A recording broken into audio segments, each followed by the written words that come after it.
Please come to order, and welcome to our afternoon budget work session, this date, March 23rd, 2021. We're going to carry on our fiscal year 2022 budget work session, operating follow-up, and state agencies, nonprofit, and final balancing. Ms. Jeanette Cudmore, our Chief Financial Officer, if you'll please come forward, and you'll be leading the packer today. Thank you very much. Thank you. And I have Jody Crosney with me, too.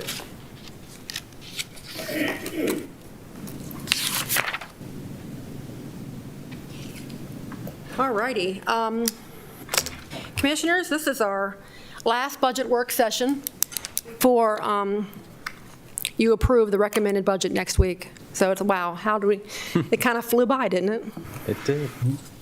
So let's go ahead and start with, you can see the agenda. We've got a lot of follow-up from prior weeks. And then the operating budget that we're actually concentrating on today is state agencies, the nonprofit grant funding, and then the final balancing for the recommended budget. And then we come back to you next week, March 30th, to get the recommended budget approval, and then we also get the approval of the Board of Education non-recurring item that needs to go back to the state by the 31st. That's the deadline. So we'll go ahead and turn to page 1.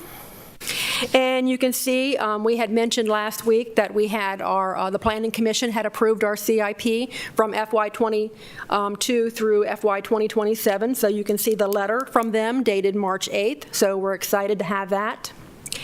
Then starting on page 2, you'll see this is what we'll have in the budget book format. This is all of our projects broken out by project type, and starting at highways, recreation and parks. And on page 3 is the balance of the projects, which are primarily Board of Education, public schools, and then at the bottom you'll see we have again the capital projects in summary by type, and then capital project summary by source of funding.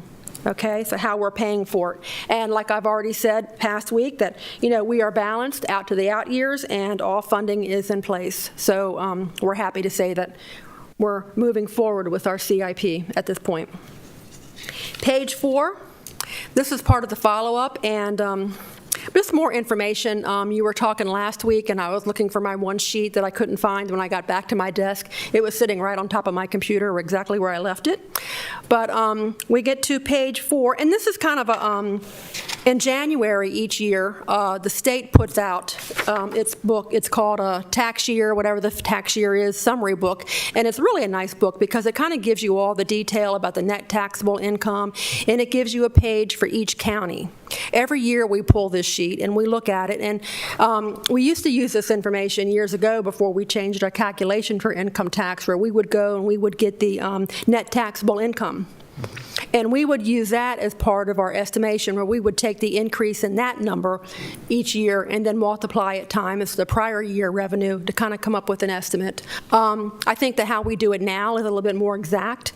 But I mean, any calculation, how you get to it, I think is important as long as you're consistent on how you're calculating it from year to year. So you can see on this page, this starts with, you can see all the way to the left, the Maryland adjusted gross income. So this is based on the people that are in this county, how they're filing. You can see the number of returns. We have a total of 51,533 returns. That's been going up a little bit for St. Mary's County. I think a lot of the people are moving out to the suburbs, to the less developed counties, and of this 51,533, there's 8,800 returns that are non-taxable, where people do not have the revenue, or they don't have enough revenue to file their tax returns. Then we get to the column that shows net taxable income. Then that number is actually multiplied times our tax rate, the piggyback, the 3%, to get to where you see the 3% local tax. That is the gross revenue that is collected. So when individuals file their taxes, our share goes to the state, and this is what they may either file as, or the withholdings throughout the year. This is what goes to the state on the gross. And this is the gross amount. So that's the, roughly 3%. okay? Because this is tax year 2019 before your rate increase. And then the net state tax is the column before that, and that's roughly the 4.6% tax rate for the state. And those totaled together are the one for the local tax, the total state and local tax, and that equals 260. And of course, they divide that by the number of returns. And you'll see that last column for St. Mary's County, the average taxpayer pays roughly $5,000 in Maryland taxes after they file their returns and whatnot. So that's kind of some good stuff, okay? And of course, we use this page and we take this information and we put this, if you look at our 2021, FY 2021 approved budget, you'll see on page 259, we kind of put in there what the average Maryland taxpayer pays. We get the information from this sheet, okay? So this shows our gross amount. Then if you turn to page 5, and again, we also received this page with our January payment from the comptroller's office. And this is the actual amount that we receive, the net, okay? So if you take the gross from the prior page, it's $101,186,820, and the difference between this page and the other page is roughly $1.6 million. That's the amount that goes to the town of Leonardtown and all the administrative fees that goes, that's paid by the state, okay? So you can see where it says up there on the top of where it says Table 2, cumulative local income tax distributions, excluding cities and towns. And then you see the one on the bottom says cash distributions are reduced by receivables and administrative expenses, okay? So this ties into actually what we receive, okay? And then this is where you can see the information. You can see they gave it to us for 2019, 18, and 17. And then from there, we carry these amounts over to page 6. When we start calculating our income tax returns. And of course, you know, we get our big income tax payment, the first one for the fiscal year in November. So this information was updated to you and provided to you at the December 15th budget work session. Okay, so starting at the top, you can see normally, if you look at tax year 14 through 17, normally we're in that range from year to year. You know, the 4, the 4.8, 1.8. And it's kind of funny if you go over the past years, we always have a couple that are at 4 or 4.8, and then it dips down to like a 1.8. Then it goes back up. So it kind of keeps us on average, and I think it's kind of a lot of times it's adjustments or where people, you know, do their returns. But on average, those 4 years average about 3.87%, which is approximately 4%. Then we get into tax year 18 and tax year 19. And for all of us that are filing our taxes, what happened? When we filed our Maryland taxes, you'll notice that if you qualified for that federal $25,000 standard deduction, when you went to do your Maryland taxes, what could you do? You couldn't itemize because if you used the standard deduction in federal, you had to use the same standard deduction in Maryland. And the federal increased their amount, didn't they? They didn't increase the amount in Maryland. So the state of Maryland is getting more taxes. And that's why you'll look and see tax year 18 and 19 have gone up. They just didn't go up for St. Mary's County. They also went up in the other, all over the state, okay? So that's why those two are really kind of, I don't know if it's our new norm. I don't know if the state of Maryland is going to do something and they're going to fix it to make, you know, because right now they are getting more money. So the gist of the story is that while the federal tax cuts did occur, yes, Maryland did not participate, so they could tax you more money. Correct. Thanks. And that's really where, you know, we were just like sitting here last year and we were going, where did the 10.3% come from? We've never had that kind of an increase. And then it looks like it came down a little bit, and now we've got a 7%. And, you know, the 6-year average right now is about 5.5. That is still high compared to what we used to receive, where I said normally about a 4%, okay?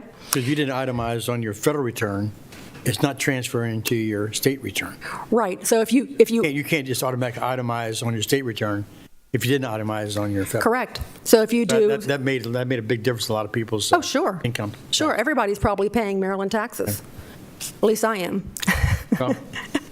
So I did like that we had another extension and we didn't have to send it, I think, what was it, extended till May or June or July again. So But anyway, what we did on this sheet also is, because our tax rate went up for tax year 2020, which again is not a part of the tax year 18 or 19, so that hasn't really hit yet, okay? So we have to extrapolate how we get to tax year 2020. So right now, we're at 3% for tax year 19, and if we do, and to get to what it would be for tax year 2020 and out, we have to adjust it for what it would be if it was at 3.17%. So that's kind of how we got to, if you kind of get to that second set of boxes, extrapolate revenue in 3 scenarios, okay? So the tax year 2020, the 108.3 million, that is actually the amount that has the 3.17%. And then, of course, tax year 2021 and 2022 and through 2023 are all grown based on the growth percentage, whatever you decide to collect, okay? So when we came in here back in December, you'll notice December 15th, it was the budget work session. We came in and, we had gotten our first payment, our first big payment in November. And we were still being conservative at that time, and we should still be kind of conservative, because, again, looking at tax year 18 and 19, they're not really, they're kind of like an anomaly. They're kind of not normally what we get. So we're not sure, are they going to be sustainable where they are? What should we be doing? Okay, so when you get to the first scenario, the grown 3%, that's kind of what you approve, or we started off with in December. And looking at that, based on this and the growth in the tax year 19, we were going to be getting about $119 million for FY22. But if you look at the line, the row above that, where it shows what we might be getting in FY 2021, in December I said, we're really strong, and based on the calculations and the numbers that we have that we're using and starting with, we could see about an extra $8 million in FY 2021, the current year that we're in. And by seeing that information, that is really what I recommended in December, that we lifted the hiring freeze. We lifted the expense freeze, and because we did see that we were probably going to be more than likely making the budget, the approved budget for 2021, okay? So, and now we're getting some more information and seeing info from the state, and even the state has kind of looked at where they were more conservative, early on, and now they're coming back in the last few weeks or this last month, and they said, what, maybe we were a little bit too conservative. So maybe, at this point. I want to object a little bit to that. I think there's 2 sides of this coin, and that was a year ago. When we were in this, we went into COVID, and nothing but doom and gloom was pushed forth from the federal level to the state level, right, et cetera. And we were looking at, the sky is falling. We reacted accordingly in what I would say the board was doing in its most judicious manner to come up with a budget. Subsequently, then, we've had COVID, we've had reopen, we've had a whole bunch of events take place along the way that, changed the forecasts of the way they came in. And in St. Mary's, we were fortunate to a greater extent that we had a greater dependence on defense and contractors to help us hold our revenues there. We didn't anticipate a year ago that when the sky is falling and doom and gloom was rampant through the nation, and we had to have all kinds of stimulus bills that didn't pay for anything from, real COVID-related expenses to every social program you can get your hands on, right, to come here, and now we're sort of at the position we're at today. So I don't think that we overestimated, we underestimated. We did the most prudent action within the framework of the rules we had. But I have my little voodoo guy. I should bring my little voodoo guy back out for this session, but I'm not. And we didn't have a crystal ball, but we did the most prudent financial moves here to preserve and protect the interests of St. Mary's County. Thank you very much. Well, I think you were referring to the conservative nature now, not previously. Right, well, we didn't Correct. know really well, this is our first pandemic, at least mine. We didn't know how that we were going to be totally impacted by this. So, of Right. course, we're not alone. Everybody was like, okay, what do we do? The entire state. And we were getting some really, this time last year, the info that was coming down from the state was just like, oh my goodness. And we followed what the state was doing, primarily. Yeah, but also on the adverse side of that, the trend of the growth rate that was set by the commissioners wasn't far off that mark anyway for the previous years of 3 to 3.5%. So Right. while it was conservative, it was in line with what was already happening anyway. So we We were just still didn't doing an adopt. average, right. Right, so we just didn't adopt a higher growth rate based on the projected revenue for the possibility that that wouldn't have been met. Right, Okay. Which resulted in a fund balance right, of $8 million. right. Right, okay. So, so we were at 3%, and then at this time, I can probably recommend maybe going to a 3.5%. We can probably go to a 4%, because it does look like right now that we are going to have extra money. And again, like I said last week, if we go to 3.5, it's an additional roughly $1.3 million.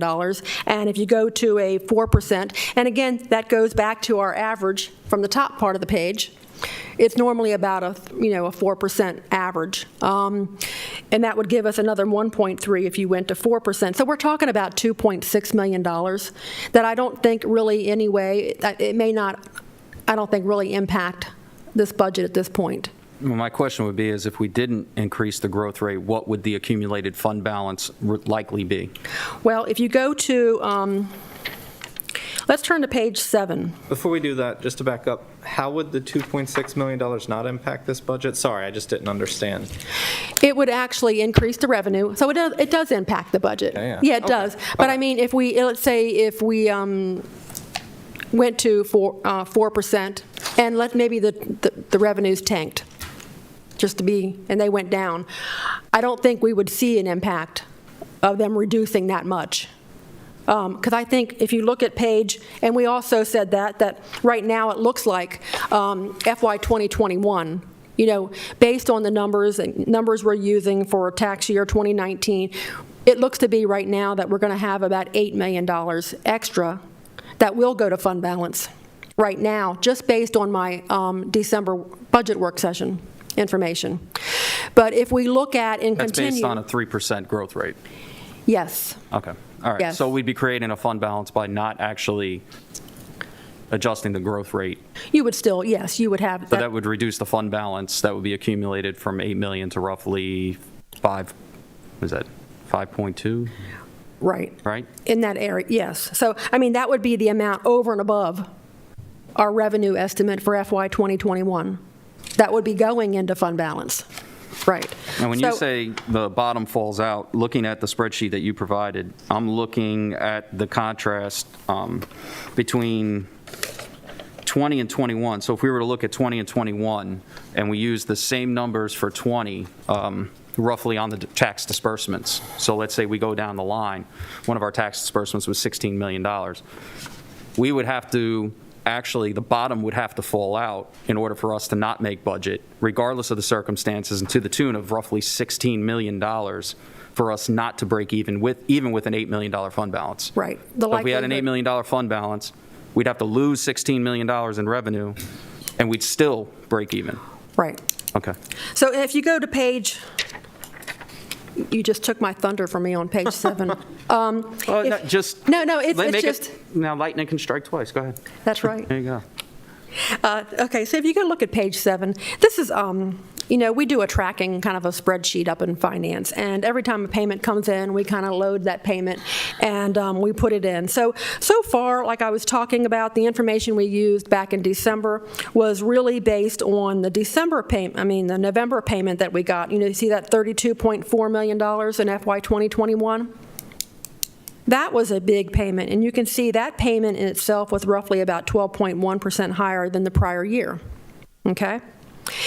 Then, so that's where we were, like, okay, yeah, we're doing good, our estimates are coming in, and, but let's make sure, is it going to continue? Because you're looking at payments that come in, some are, that one for November, and then the little one that we get for January was really the last payments that we received for tax year 2019, okay? So if you look at now, so we did get another payment. We got our next big payment before, and you can see that we got $32.2 million in February. Okay, so that was really like, okay, wow, that was a 29.1% increase. So that was an eye-opener, and I think that's also when the state got their money and saw their returns. They came out and they said, well, you know, we just finished tax year 2020. We don't use those numbers yet, but tax year 2020 is also strong at this point. And part of the reasons they said in the letter that came with the payment was, you know, there were actually 27 payrolls in tax year 2020. We still have the federal reform that has not been fixed at the state level. And then we also, our tax year 20 information includes the rate increase of 3.17%. So if you look at the FY 2021 column, you'll see I've got, after the 32.2 million, I don't have anything in that column. But if we were to take and just put flat payments over monies that we had collected in FY 2020, and if the payments were flat, based on what we've received so far in FY 2021, and if those payments came over, we would actually, by looking at this now, be $13 million higher. By December, roughly. For FY 2021. Right, so by our fund balance by December would roughly be, based on these disbursements, Right. $13.2 million. Right, so by looking at this, and if the remaining flat payments come in there, it would be roughly $13 million instead of the $8 million that I said in December. Right. Okay, and then that would be going into fund balance, correct? And again, you could take any one of these payments from June, July, or August, and if you were to drop them off, you want to call that the bottom falling out. Well, we would see, We but would I have to, think, we would have to receive a zero, essentially, for the rest of the year, not to, well, I close do enough. believe at this point we will be exceeding our budget. right. So no matter how you look at it, if this falls out, the budget's made, and then for the 22, we're still in a solid position. Right, exactly. Okay. So, you know, and then, of course, the payments that we start receiving in May are the first payments that we'll start receiving in tax year 2021. So it almost takes, for us, the $99 million that we got for tax year 2019, it takes us 3 years to get that money. So from 1 year, it takes us 3 years. So for that, the breakdown of that $99.5 million is we've got $39 million in FY 2019. We got $45.5 million in 2020, and then the remaining $15 million came in FY 2021. So that is a little bit, when you look at it like that, it takes you 3 years to get your money, and that's why, okay, why are we using tax year 2019? Because it takes so long, and we have always used, and I'm sure every finance officer in the state probably uses that information that comes from the state for the calculation. No, but that's solid, because even if you look at it this way. Those are actual distributions to the county. Right, the distributions to the county, and if you're using the numbers that are from that, you're not going to see the alleged COVID effect until 24, 25, if you look at the numbers actually. So we're not talking for another 2 budget cycles that we would actually see any type of effect if we saw it, because we have been insulated compared to the rest of the state. Looking at the 16 million, we would have to lose 50% of our workforce. Right, so right now, yes, what I've received so far, even tax year 20, looks like it's still strong. Right, and the average growth for the county has been under, meaning we've been forecasting 3 to 3.5, but it's actually 5.5%.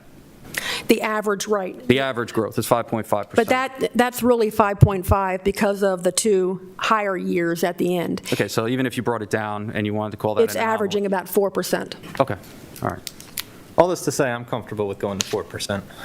You are, so all of that talking Yes. Jeanette just did and just got us to, okay. Yes, Yeah. made a good case. Yeah, So, as am I. I'll parlay at 3.5 for today. 3.5? Tell me about the stimulus money. We've got about $6 million in federal stimulus money out there from last year to what's going on now. Now, that has to have some kind of impact on our revenues, I would assume. It sure does. The other part- All the stimulus payments that people have been receiving, that's all taxable. The increased unemployment's It's taxable. not taxable, the stimulus taxable. payments are. Oh, those payments, right. Guess what I'm getting at is, it's You're one right. time. It's not reoccurring. And that's true. So once this funnels through, then we're going to be back to economic activity.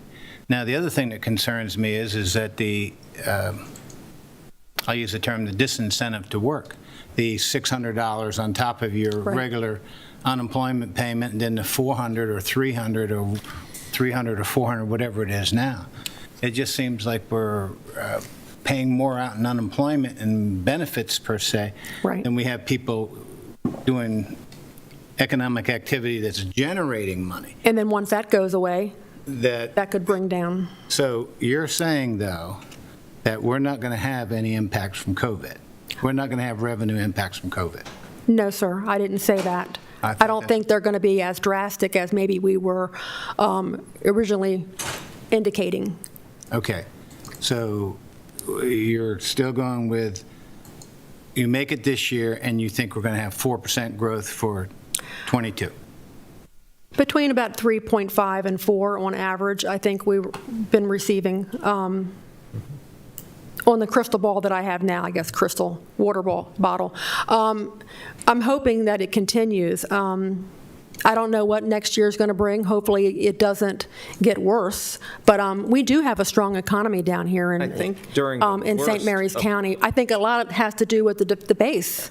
At the worst of the unemployment, St. Mary's County had the lowest unemployment out of the entire state. Yeah, and to your point, what drives those numbers is really the median to higher incomes, right? That's the tax bracket that is providing the majority of support. Well, go back to page 4. Right. And you can see the breakdown of, if you look at the number of filed returns, Yeah. if you go down, you can see the highest number of returns, the 4,162. Look at the salary range, between Right. $100,000 and $125,000. I mean, your those are median. pretty good salaries. It's your median to higher earners, which is reflective of the base contractual government jobs. You have a massive influx of those in government jobs and public safety that live down here, that travel and commute. So those are stable jobs Right. in what we're looking at. The lower incomes, while you had them there, it's not the substance of the actual financial returns that we're seeing based on the income tax. Right. So we do have a strong salary base down here Yeah. in St. Mary's County, and I know it's taken us a long time to get there. Where we've been building up and doing more economic development and trying to add businesses and trying to diversify. Those are all great things. I think that's actually now we're starting to see the fruits of that labor. We're also starting to see the increases in the assessment information data that it took a dip a couple of years ago, and we're just now coming back. So we're, where I was saying every year, we're flat, and we're flat again. Now we're seeing the growth in the property tax too, which is really, it's so nice to see because we've been kind of waiting for our revenues to show up. Yeah. And I think they finally have, in the middle of a pandemic, though. So it makes it very challenging to do revenue forecasting. Why I have no problem with 4% is based on the trend of 5.5%, but also the fact that based on the data, not a crystal ball, but based on the data that you've provided, we would literally have to, like I said, have to lose $16 million. It would have to fall out of nowhere, and we would have to zero out. And that would just be to break even on budget because of the fund balance. So we would have to actually lose close to $20 million to come up short on the budget. So that's why 4% for me is comfortable. I wouldn't want to go more high than that, but also, at least myself, if we're taxing people to provide a service, it's not to create a fund balance.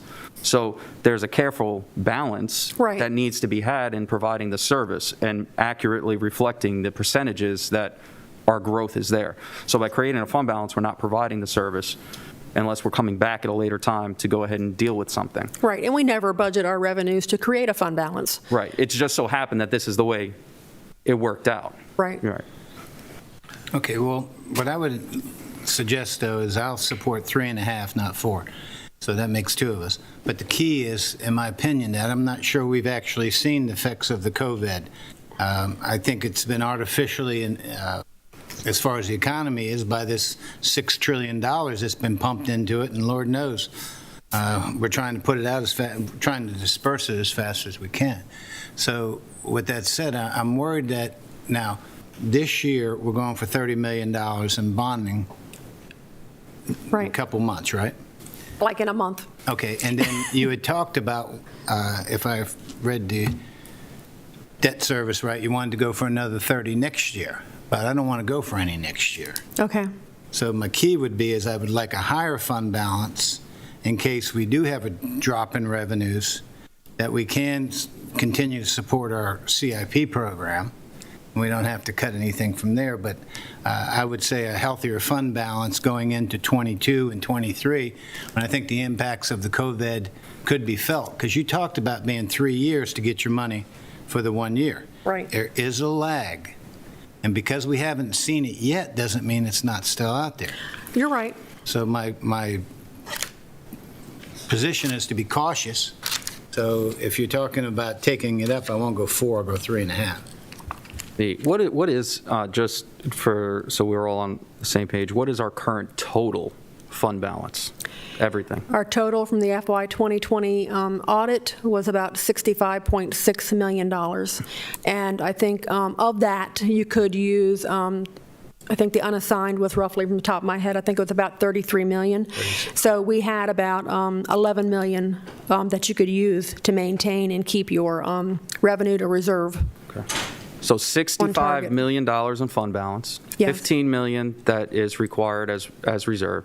15%. 15%. 15%, to maintain that 15%, thank you. 39 million. You could use roughly $11 million of fund balance in FY 2022. But I think my point is that you did say in FY '22 we have the 11 million of fund balance, but our total fund balance is 65 million. Yes, Yeah, okay. So, and if there was an emergency where the bottom fell out, of that 65 million. we have a fund balance that we could go to. Correct. So by adding more money to fund balance, it accomplishes nothing, because if there was an emergency that happened, $65 million is accessible to the commissioners to go ahead and maintain county government effective operations while we recover.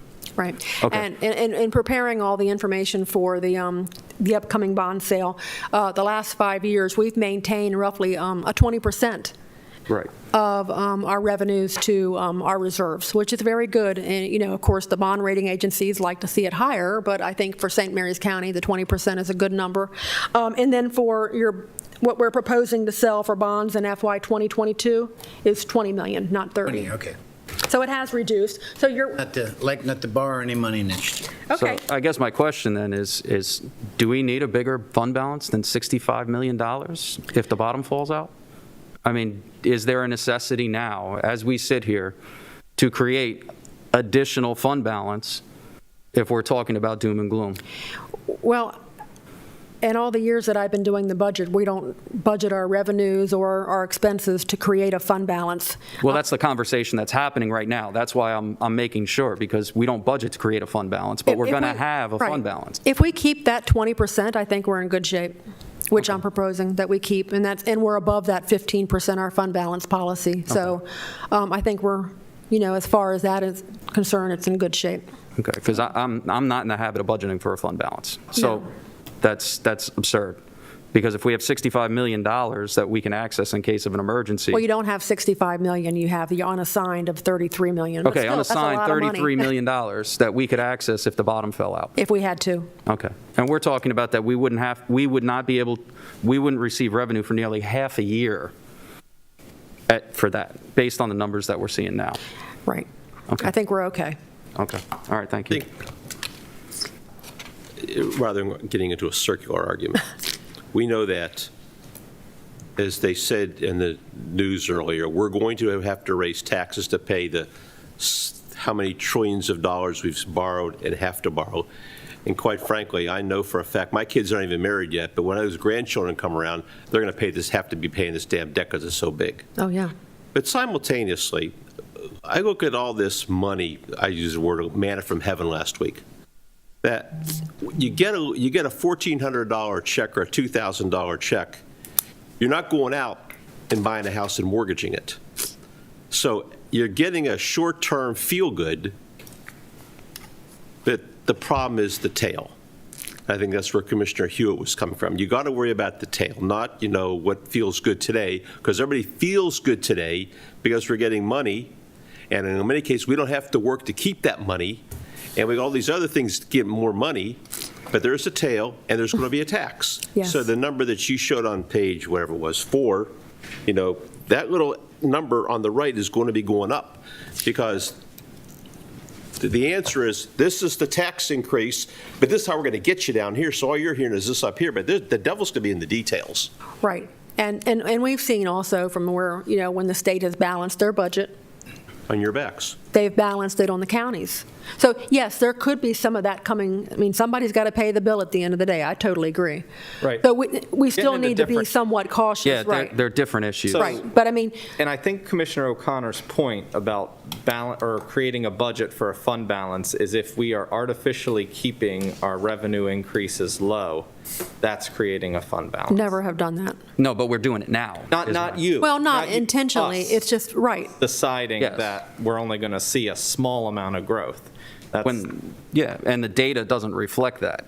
Now, the tail, the issue with the argument about the stimulus checks, that is the problem, is one, the stimulus checks are not taxable, okay?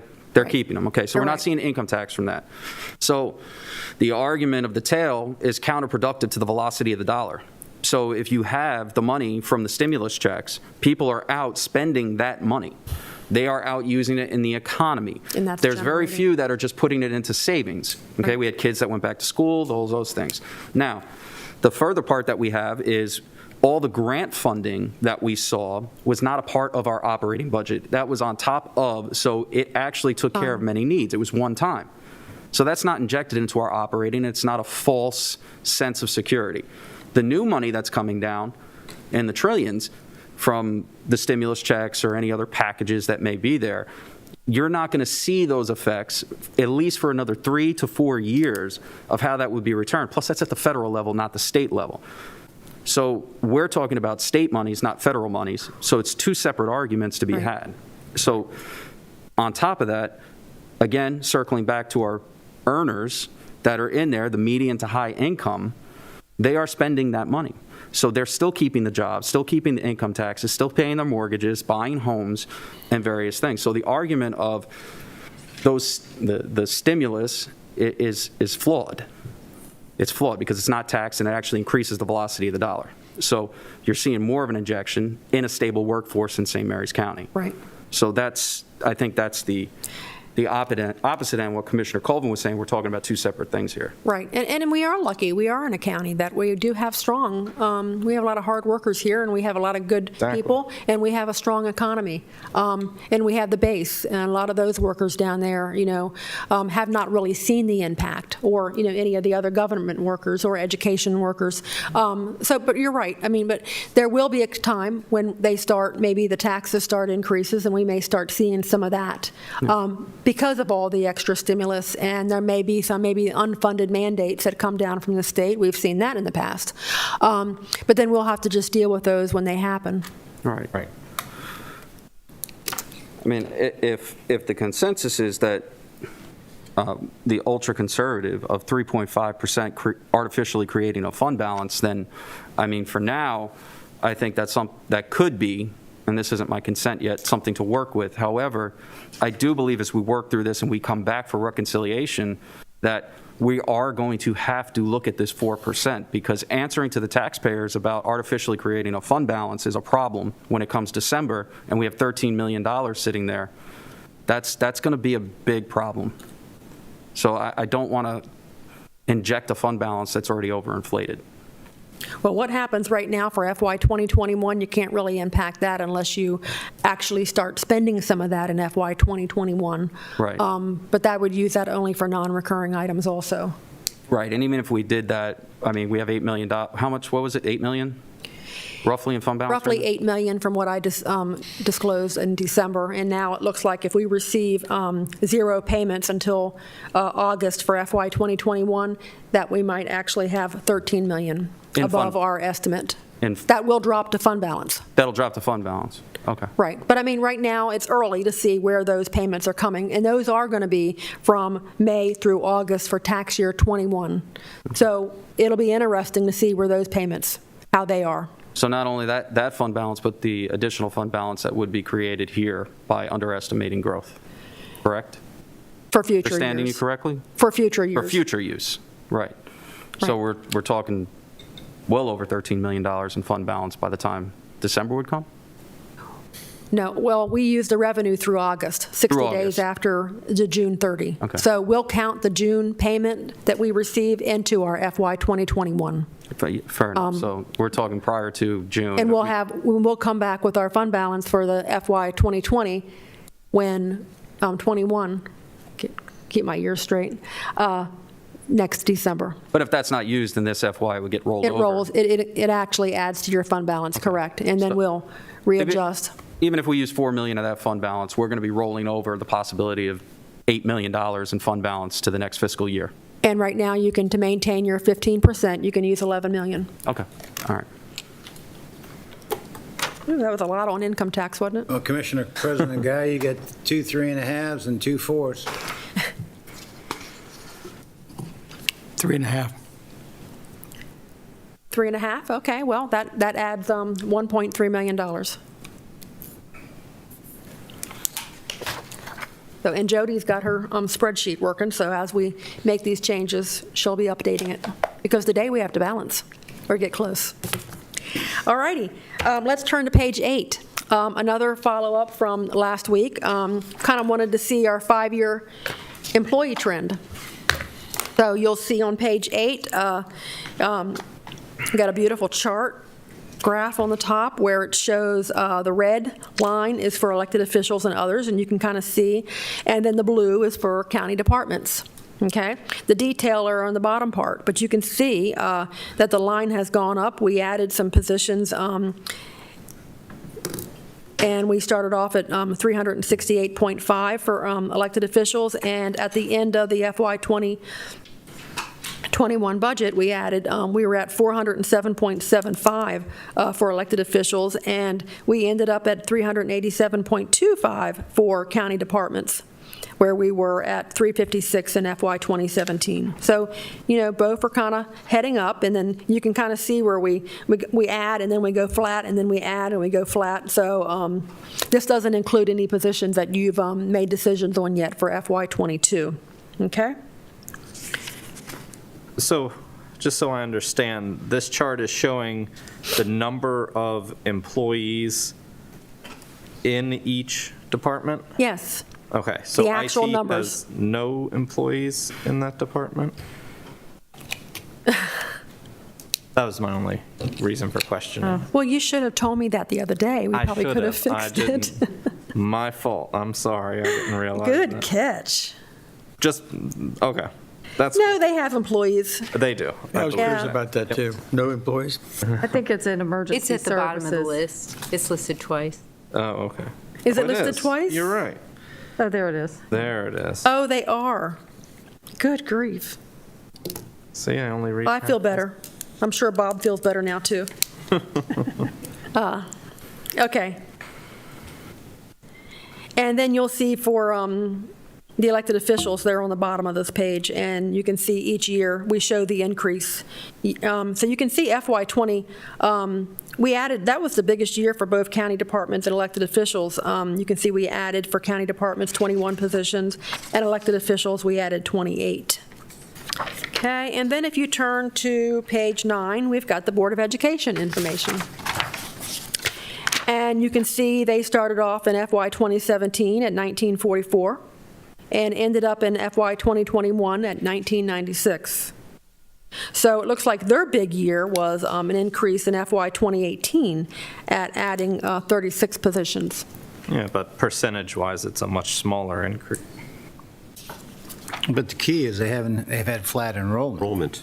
Right.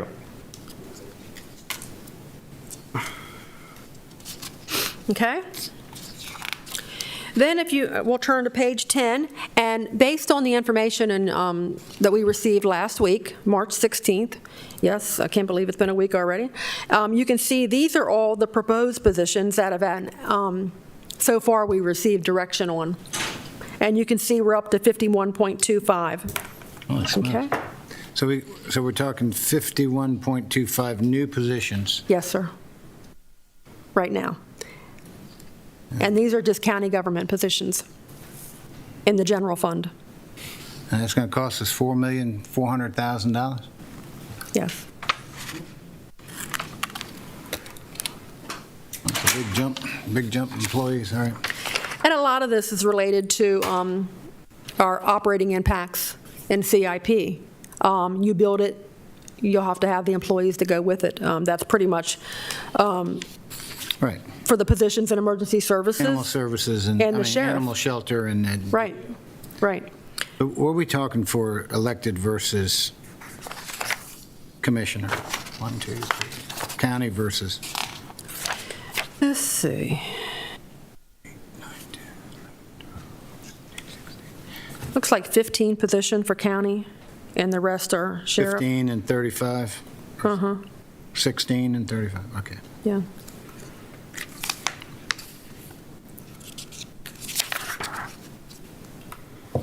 Okay, So it's about almost a 9% increase in elected officials and 5%. Okay, thank you. you're welcome. All right, moving right along.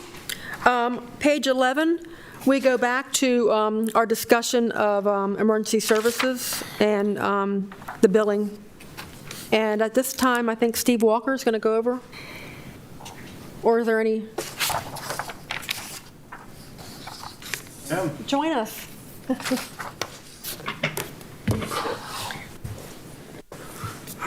Afternoon, Commissioners. Good afternoon.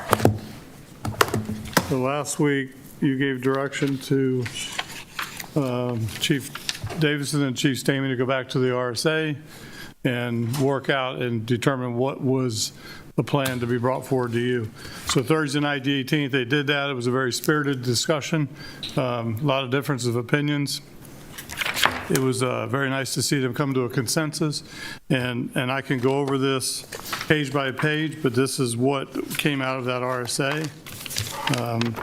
This is the recommendation they are making. And I can go right down the list. Of course, they're recommending to add a captain's position. They're recommending a quality assurance officer, EMS lieutenant, billing coordinator, FTE, which, by the way, we know it's all within the budget, but the intent initially was for that funding to come out of the EMS billing off the top. So just a note on that. Career EMS lieutenants, 2 FTEs, and then career paramedics, 4 FTEs, which that could be the transfer over from advanced life support, that funding. And then career EMTs, 32 FTEs, career part-time EMTs and paramedics, 10 EMTs and 4 part-time paramedics. And again, that was what came out of the rescue squad recommendation on Thursday night. So I can get into some more specifics, or I can answer your questions. That's really the quick and short version of what occurred on Thursday night. That is coming back to you as you directed from the rescue squad's recommendation. So. I guess the thing that struck me was we're going to hire at least 55 additional county people. It's substantial. It says 40 here. Yeah, if you look at page 15, 46, this is like the flow chart. It is substantial.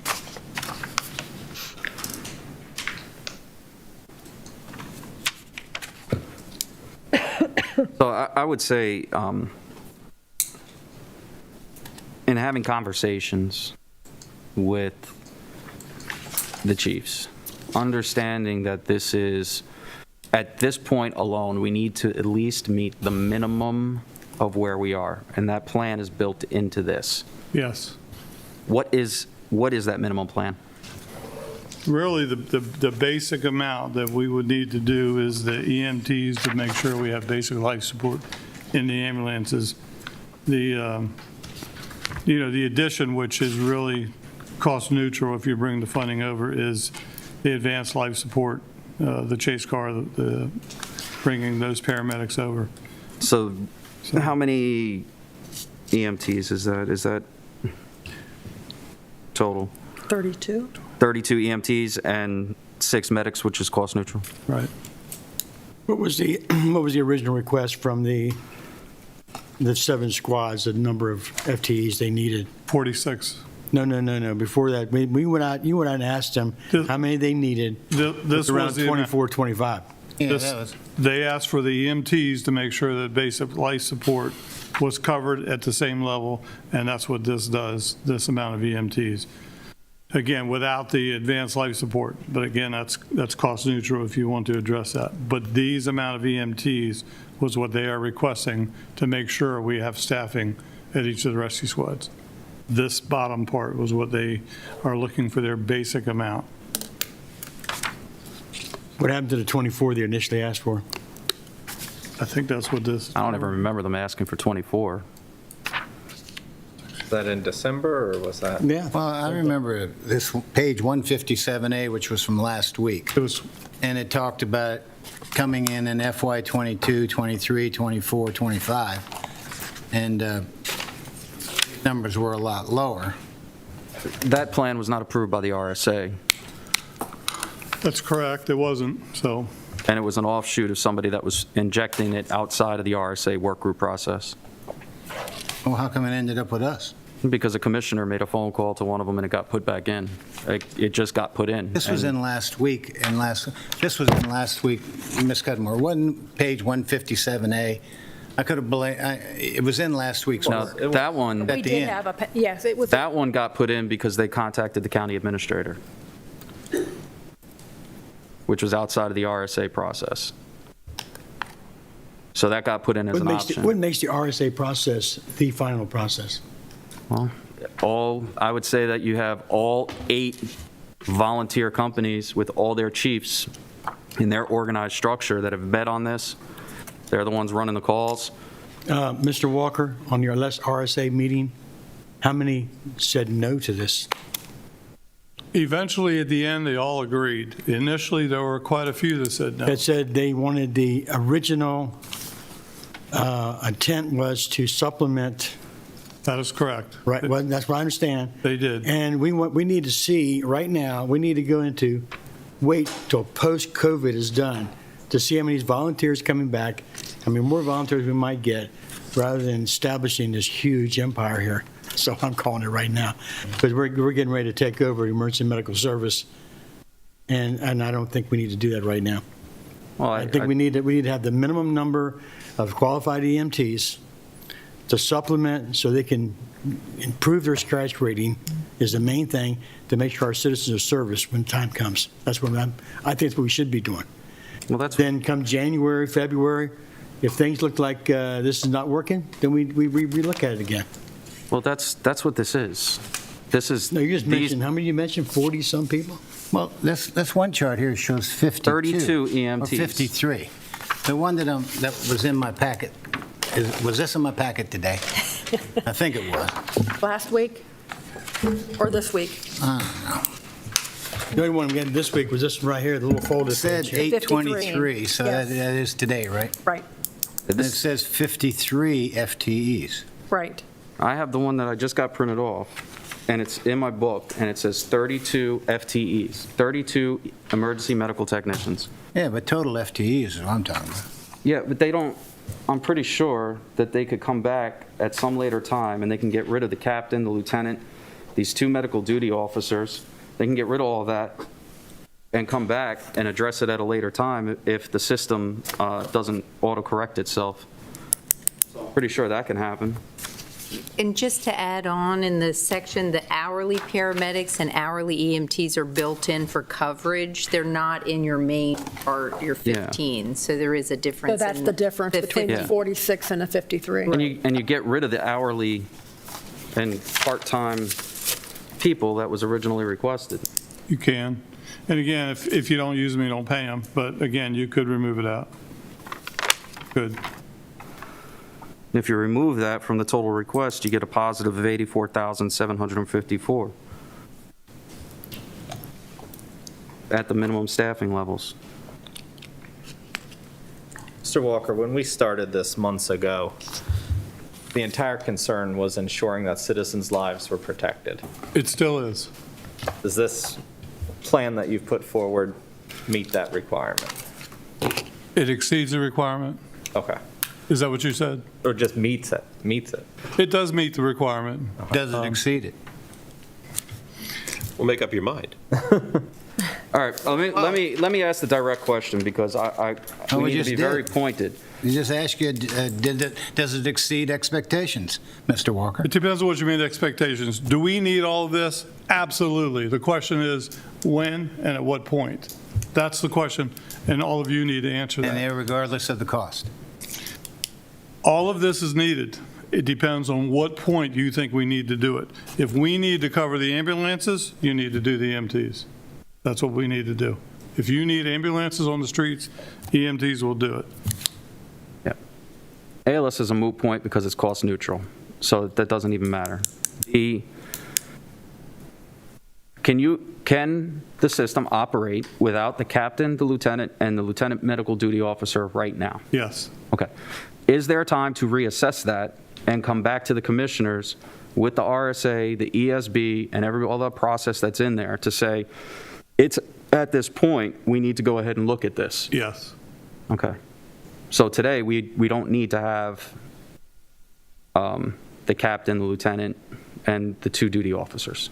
Not to meet the needs of what is occurring right now. Okay. So the basics are the cost-neutral medics, because that's already paid for, and the EMTs. And the one only other thing I would like to argue for is an admin person. That is a lot of additional people to put in there. Okay. It is. Fine. I think that, well. When I add up all those numbers, you forget, there's this side of the street over here that sits there and says, I have to worry about the county government providing all these services too. So you want the world, James Bond, the world's not enough right now, and then I have to think about the administrative side over here of how many people it's going to take on the county side to support what you guys are going after. So it's not just you need an admin person. I have to think about Ms. Pratson. I have to think about finance. I have to think of all these other things that are ancillary costs that make the machine work. So there's got to be a balance here besides everything that you guys want, and then recognize that the staff here has to have ancillary duties too, and they just can't pick it up on their own. Well, the billing QA coordinator is paid out of billing. That was always the intention. So that is regardless. So I'm looking at that as a cost-neutral position because it's going to be paid out of the billing funds. But there are other impacts that come along with this. However, this does meet the hours to the minimum that the contract is providing. It meets the staffing, and it's right there at a minimum basic level. Removing some of the other things to be assessed later on in accordance with the SWAT.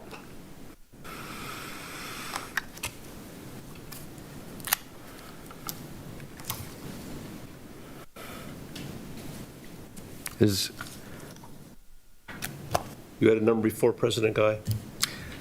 Well, I don't have it right in front of me. I'm curious about what the numbers were when we Previously. polled all the chiefs. But the picture's changed over time. What picture changed? The numbers they needed, Well, if they've changed, that's fine. I'd like to see that. I want to know, I mentioned this 24, 25, because that was the numbers that came out, this chart that you provided for each one of the rescue squads, what they That's needed true. EMT in order to fill. Just like right now over in the 7th District, they're doing fine with the ones they have over there now. Is that not true? They are. Okay. So And no management structure was set up to take care of that. They're taking care of that internally. right. Now, these, we want to supplement, from what I heard from the chief, they want to, these supplements come in to help them meet their goals. That's right. And then as we go on, because what I've heard from is like, we're not sure what's going to happen past COVID here. The volunteers, some left because even their employers didn't want them to run because they were afraid of bringing COVID back in the workplace. I understand all that. And some were too old to run. I can understand that. So what I need to look at now is, what is the true numbers of EMTs we need right now to supplement each company so they can do their job? It's 32. They've Well, that's already what you put got it right here. together. I understand that.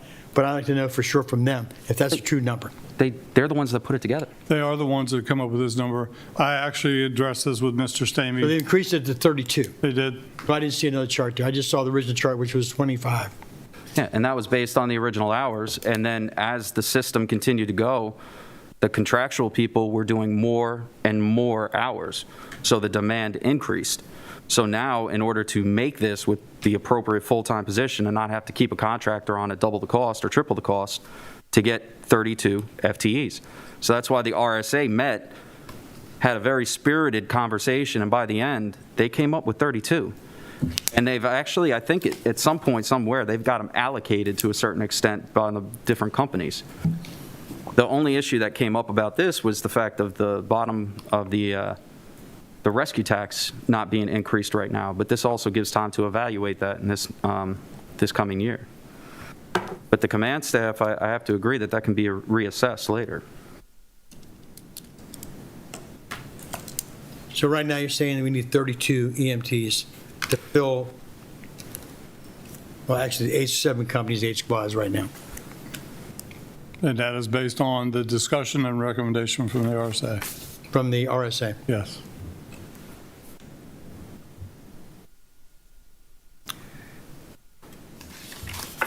Any other questions, Commissioners?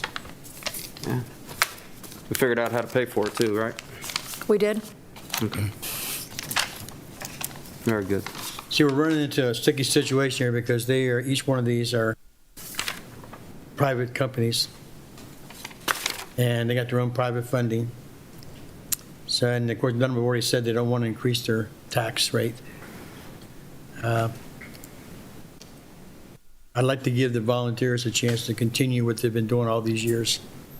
I don't want to see us dissolve the volunteer system. That's what I'm afraid of. Well, fear is one thing, people dying is another. So I'm not willing. I understand about dying, Yeah. Mr. Commissioner. I do Thing of it too. is, I'm concerned about protecting people, Okay. making sure they get picked up when the time comes in a timely fashion. Right. But don't talk about somebody dying. Well, that's what you're I talking don't about. want any, no, I here. don't want any drama anymore in this No. meeting room. Well, I really don't No care. more drama, I really don't care. okay? The thing of it is, I want to make sure we're meeting the needs. In December, it was 24, 25, now it's 32. So if that's the numbers that these 8 units have come up with, I'm fine with that.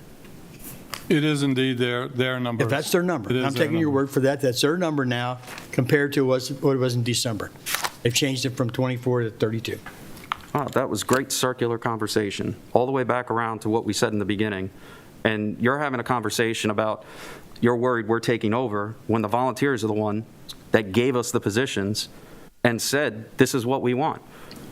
That's what they need right now to fill in. You're right. Right. But I don't wanna start this Where's whole the power- drama? I You're don't want this saying whole about, power structure right now to start to look, implying that we're taking over emergency services. okay. Not going to do that. Did I I want not just say get rid of want it? them to take and fill in what they need, and as the volunteer system becomes stronger and stronger as time comes on, and maybe we'll regroup around January, February to see if we need to go any further.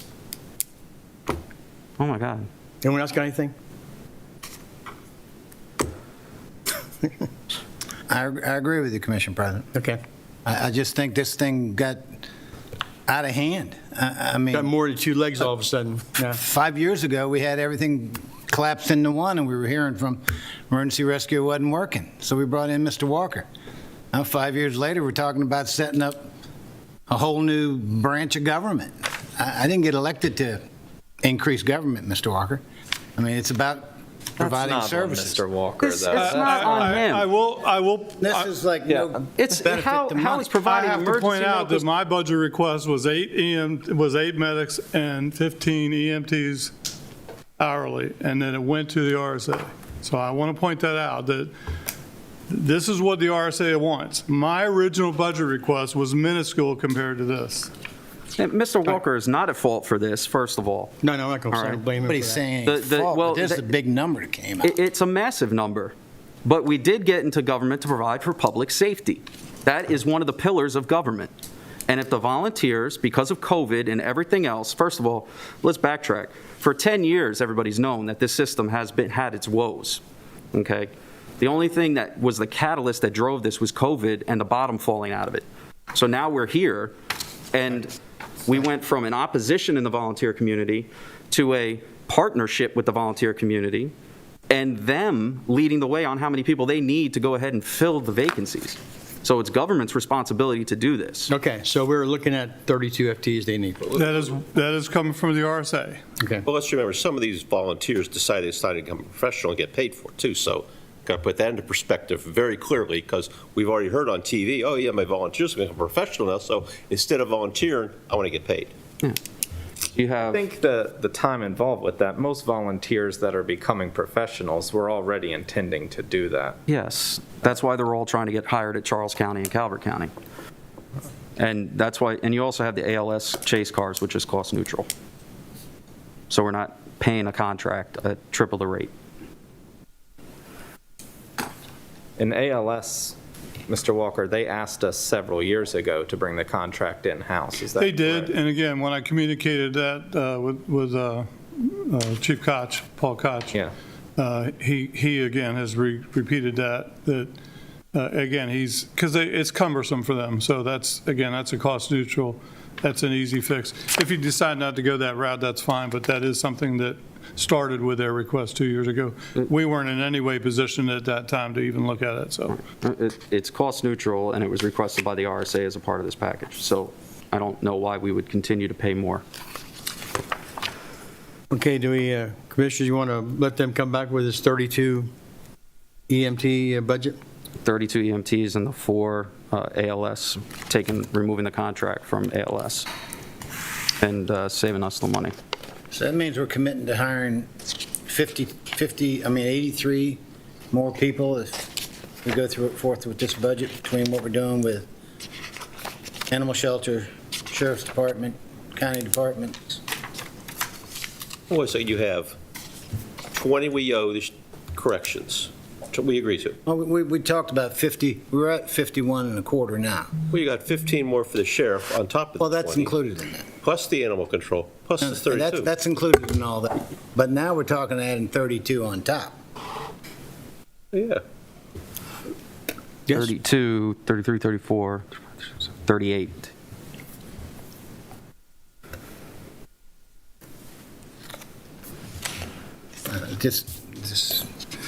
Just a lot of wages, benefits.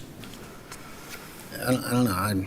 We're paying these wages either way for, We're paying it now on a contract. One way or another, we're going to pay it. Think about contract. We don't have to pay retirement, and we don't have to pay health. You're right, We but don't have to have days off and this, that, and everything. It's actually sort of the same cost, EMTs, I don't care if we pay them contract or FTE.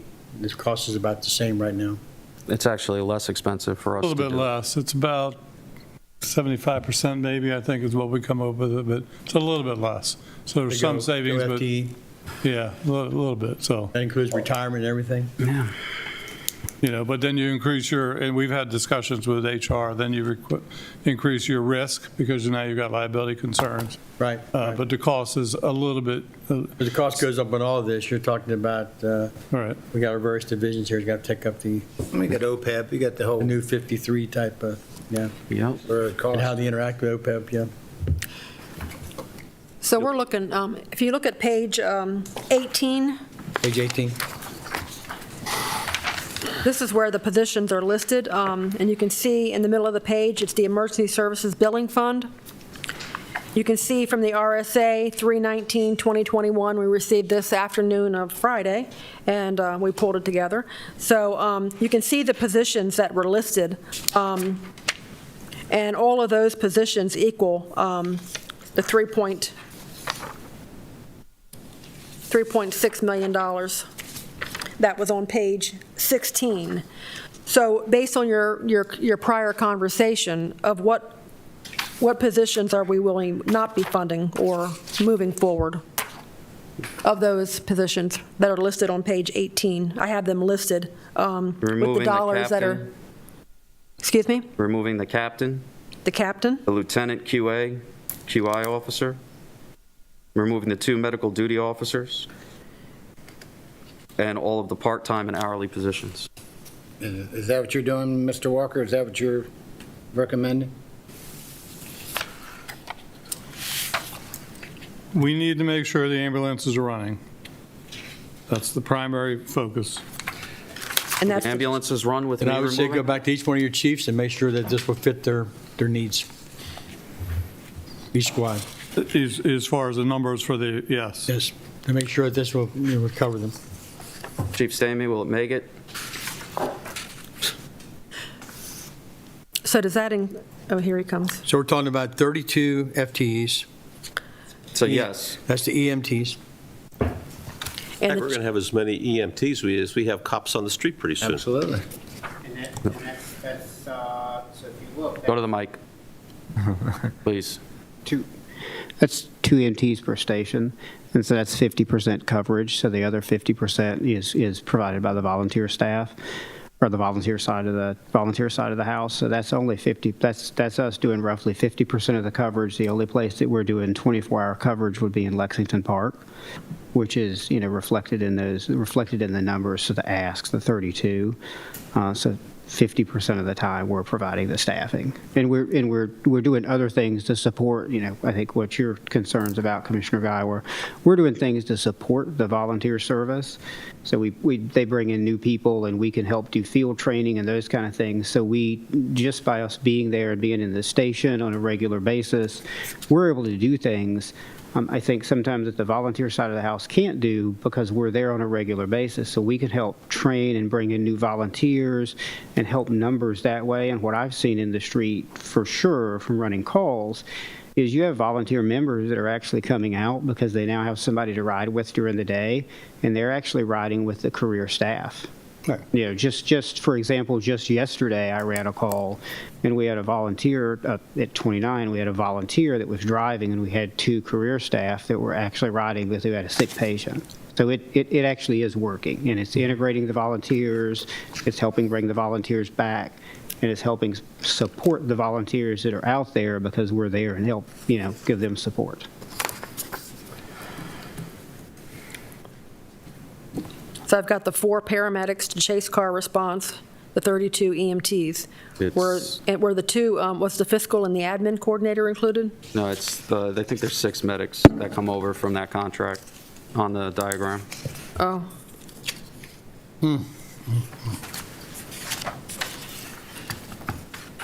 Let's see. Okay, I'm just looking, I'm sorry, on page 18. Oh, okay, yeah. I've got the So fiscal Commissioner O'Connor, we're specialist talking and the about how many admin FTEs now coordinator. we're talking about? I just said it, 32, Say it again. 34, 38 total. 38. Yep. And that's 38.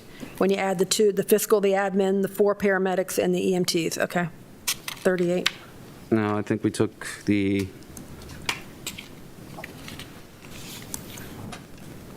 and then 4 hourly, go with 8.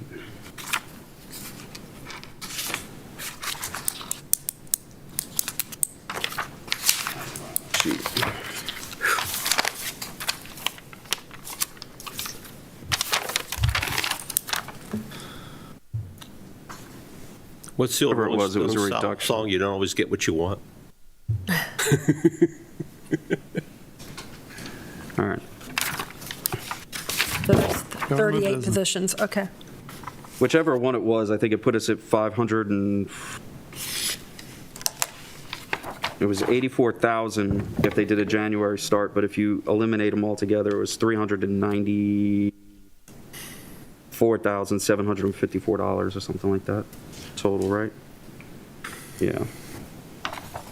Mr. Walker, I'd like you to recertify with the various companies the number of EMTs they need, I will do that. please. Thank you. I will reach out this afternoon and get it done as I quickly as I appreciate can. it. Thank you.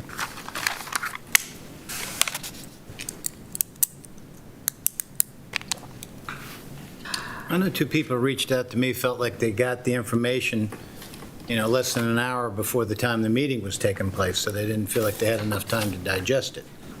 Maybe if we can get it to them sooner, it might be helpful. I will do that.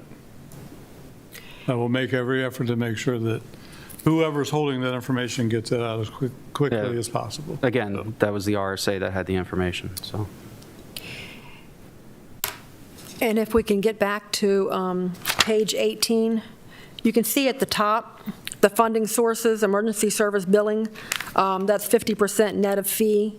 That's the amount that we're able to collect when we start this process, $1,690,000. Estimate of what you're, That is an estimate, yes. So that's not money in the bank. no, it's not. We're going to have to bill this out from the information from the rescue squads with a contract biller, and that is the net of fee that we would have to pay to the contractor at a collection rate of 50% because of the soft billing. And then under that, you'll see PAYGO from the Emergency Services Support Fund, the LoSAP piece. That's part of the .024. Because the LoSAP, the Emergency Services Support Fund, that has that recurring revenue of that .024 fee that we can move over. And then the PAYGO from the Emergency Services Support Fund for the ALS, the amount that we were paying on their behalf.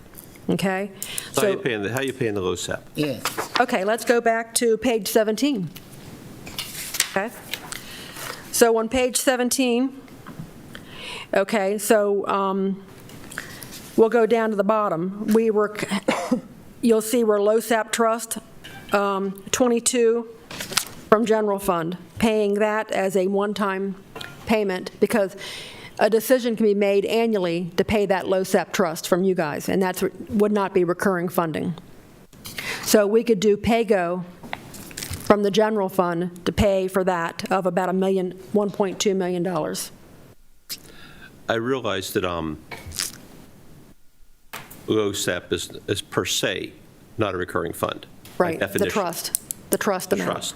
But simultaneously, in my mind, we have an obligation to our volunteers, past, present, and future, to ensure that LoSAP funding takes place and remains in place. And the service that those volunteers have provided for all those years is going to remain constant. I said, I'll be If anyone done, 2 more disagrees with budgets and that, I'm done. no. But the concern Nobody I got does.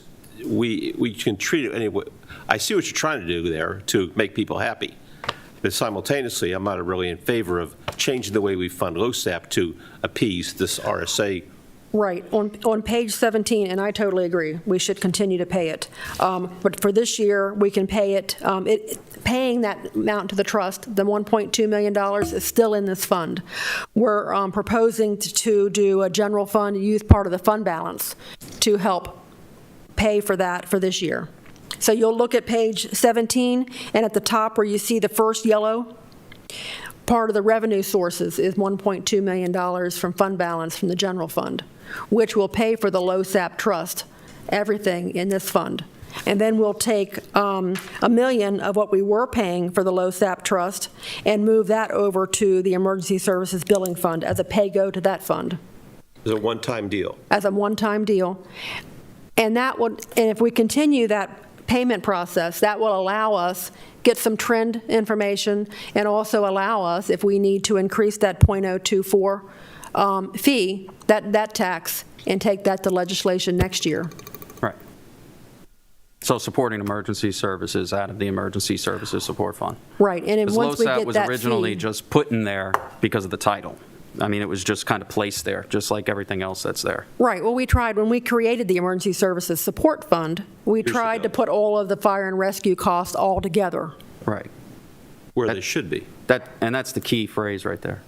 All of the fire and rescue costs where they should be, which is Right. the Emergency Services Support Fund. And then what we're proposing is to set up a new fund to kind of keep these costs together so that they can both funds can actually have a trend and we can see what is actually the needs for the billing, have that one fund, and then have a separate fund, continue the separate fund for the Emergency Services Support Fund, where the .24 comes in to pay for all of these fire and rescue. Right. So the Emergency Services Support Fund, the goal would eventually be to have that provide for the operating costs of any career personnel as well as everything else that's going along with it. Basically, it'll go in there based on what the tax rate is along with medical And it billing. can continue, you're right, if we have the one fee, the one tax. Right. If that gets increased, the .024 gets increased, then we can, whatever we collect on that, we'll fund whatever the needs are in the Emergency Services Support Fund, and then do a pay-go to use that revenue in the Emergency Services Billing Fund to make up that difference. Right, Well, so I'm not really ready to raise my hand and say I'm ready to raise taxes. I mean, we did, as we explained before, the reason we're in the predicament that we are today is information that came out last year that put us into a bind, and we acted accordingly. Right. And we've done it, and we did the best we could, and I think we did good at it. But I'm not ready to sit here and say, well, by the way, now we're going to have another tax increase, as long as I'm sitting in this chair for 2 more years No, one to was pay enough. these damn bills, whether people like it or not. And that's why we're proposing not doing it this year. I said I'm Mainly. up for 2 Right. years. I understand. But then we would have to look at it and see what the costs are and the trend and see where we are. And then from the consensus of the board, where we are next year, then we can. one way or another, there's going to be a tax increase. It's whether the rescue squads decide that they're going to raise their taxes to continue to support this, or it's going to be the Emergency Services Support Fund that does it. One way or another, there's going to be a tax increase. It's just a matter of which direction it comes from. Right, there will be additional revenue that will be needed to cover That's the point. the additional Emergency Services Billing Fund. That's the ticket. But tell me, when you have on here pay-go from ES support to billing, $1 million. Right. Now, what that's down there is an expenditure. Because think of it, this is an expenditure because it's an expense in this Emergency Services Support Fund as a pay-go, just like how we do in the general fund, when we do pay-go to the CIP, it's an expense in the general fund, Okay. but it's a revenue in the other fund that's receiving it. What do we expect billing to cost us, so, for this emergency services billing? I think, what is that, a 6.5%, I think, fee, What was the question? the cost of the billing? Yes, 6.5%. And then the other cost, of course, was the billing coordinator that we were going to take off the top of that. That's something that's been discussed from the start.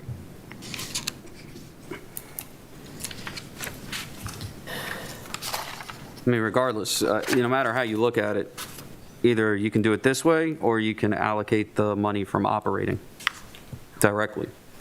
It doesn't matter however you do it. I mean, You can use your recurring revenue for recurring expenses. right. You mean fund balance, right? Well, No, if you just increased your revenue in the general fund by $1.3 million. That's recurring revenue. That recurring revenue could come over to the Emergency Services Billing Fund to handle the recurring expenses. That is a way to, I mean, but that is one thing. You want to make sure recurring revenue takes care of recurring expenses. As long as recurring revenue occurs.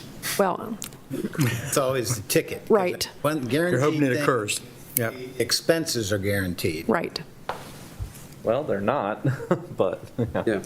Expenses are not guaranteed? not No. guaranteed.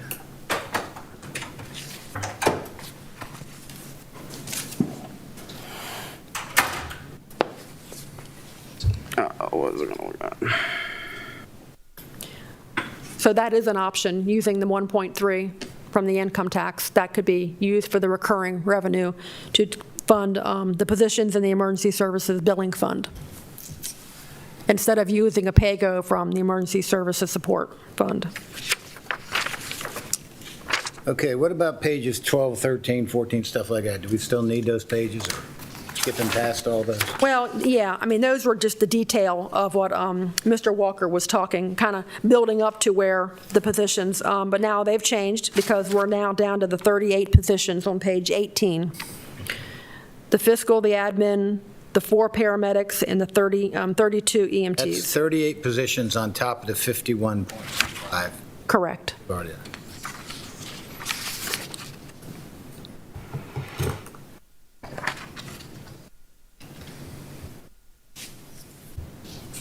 All right. Do we have consensus to move forward on that? Yes. Yes.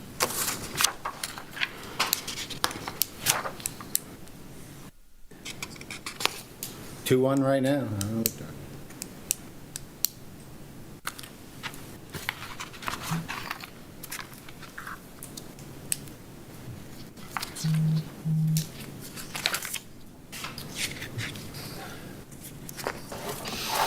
I'd like to hear Mr. Walker come back. I think 32 is too much. I mean, like I said, they're at 38. I'm okay regardless, just because the RSA wants that much. I mean, I was in the Board of Ed for years, asked for so much. I've asked the sheriff for years, asked for so much. So just because the RSA wants it doesn't mean that they should be treated any differently. I'd like to see the number come back with where we got to be. And, we still have reconciliation to worry about, but I know we got to somehow get to a balanced budget We today. do. So maybe have him come back, move this forward now, or maybe do a lower number now and then come back I mean, with a more that's scrubbed number after the probably public hearing? One way to do it if you wanted to do that.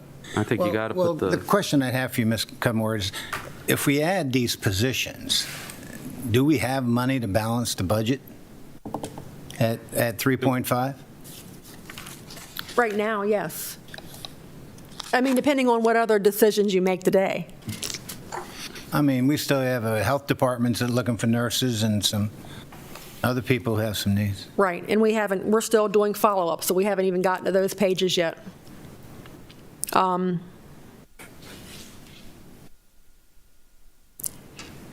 But this number I saw on Friday evening when I looked at this 3,605,000 is really less than that? Right now, it is less because I think that included the captain, the 2 LT, and the hourly paramedics and the hourly EMTs. 3 million or 2.8 or? I think it's closer. I don't have that exact number. Okay, so that'll be another data point for later. Well, we can, whatever direction we receive today is what we'll take to public hearing, which is the 38 that was the requested. 38 positions. 2.8, am I right? Plus or minus? Yes. Right. And then that'll be enough if it's, then we'll be able to, the balance, it'll be in, and then if we have any changes, we can make additional Well, changes. again, I'm confused. By adding 1.3 million, by going from 3 to 3.5, we added 1.3 million Yes, to the revenues. right. Okay, and for some reason, I thought we were somewhere around 700,000 to the good. But how much are we, based upon what we've done previous to today, didn't I see something that showed excess revenues of around 700, or maybe you can help me with that number? Yes, when we get to page, I think it's page 33. All right, well, I guess, let me just keep this number in mind until we get to page 33. Right, This and then we number can- now is 2,800,000 Right. for 38 positions, 38 emergency services. right. Is that less the monies that's already there for ALS? So what's the That new, includes- what's the new money? Okay. The emergency services billing, 50%, $1 million of pay-go from the emergency services support. No. What's the 2.8 minus the, whatever it is for ALS? Because ALS money's already there. So what's the new funding that has to be put over? Right, the ALS funding that's coming from the emergency services support Right, is going to which is pay forced for on- the 4 paramedics chase car positions, Right. which are part of the $2.8 million. Right. Okay, so 2.8 minus 471. Well, the 471 is actually part of the revenue sources on the top. No, I'm talking about new money. I understand what you're saying. Okay, the new money then is $1.6 million for the emergency services billing, and then $1 million proposed pay-go from the emergency services support fund. So 2.6, That's still your page 18, right. 3,100,000. So if the new FTEs create 2.8 million, right? Okay. I didn't add it up. Somebody said the 2.8, right? Yeah, it's roughly In about that neighborhood. All right. And so if we minus the 471,811, there's roughly 2.34 million in revenues that got to be allocated above and beyond what's already there. All right. Right, the revenues right now is 3.162, less the 2.8, you're in the positive. So we'll make this work with the 38 positions and the revenue sources that are being proposed. We're not done yet. Like I said, we have to get to page 33. And then determine how much of the recurring revenue that maybe we can move over to this fund for for additional reconciliations.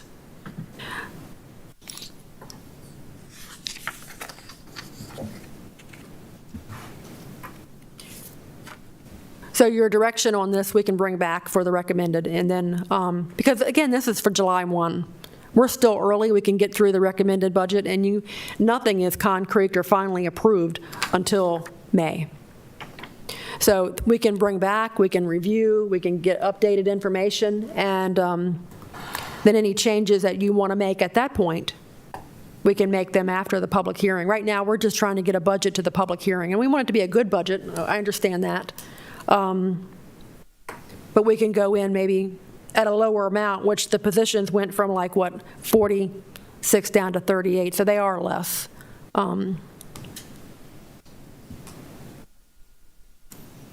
It's up to you. And then what we'll do, we'll bring these sheets and review them based on the updated positions.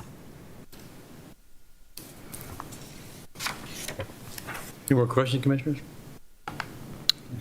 Did I receive complete concurrence to move forward on this, or did I miss it? I think I had 2. Does everybody want to move forward with 38 Yes. we're looking at? Yeah. You got a better number for the time being? For time being? Well, I think it stinks, but for the time being, No doubt. Mike? but I have no trouble cutting later Commissioner on. I don't know, I just think it's too much. I don't disagree with you, Mike.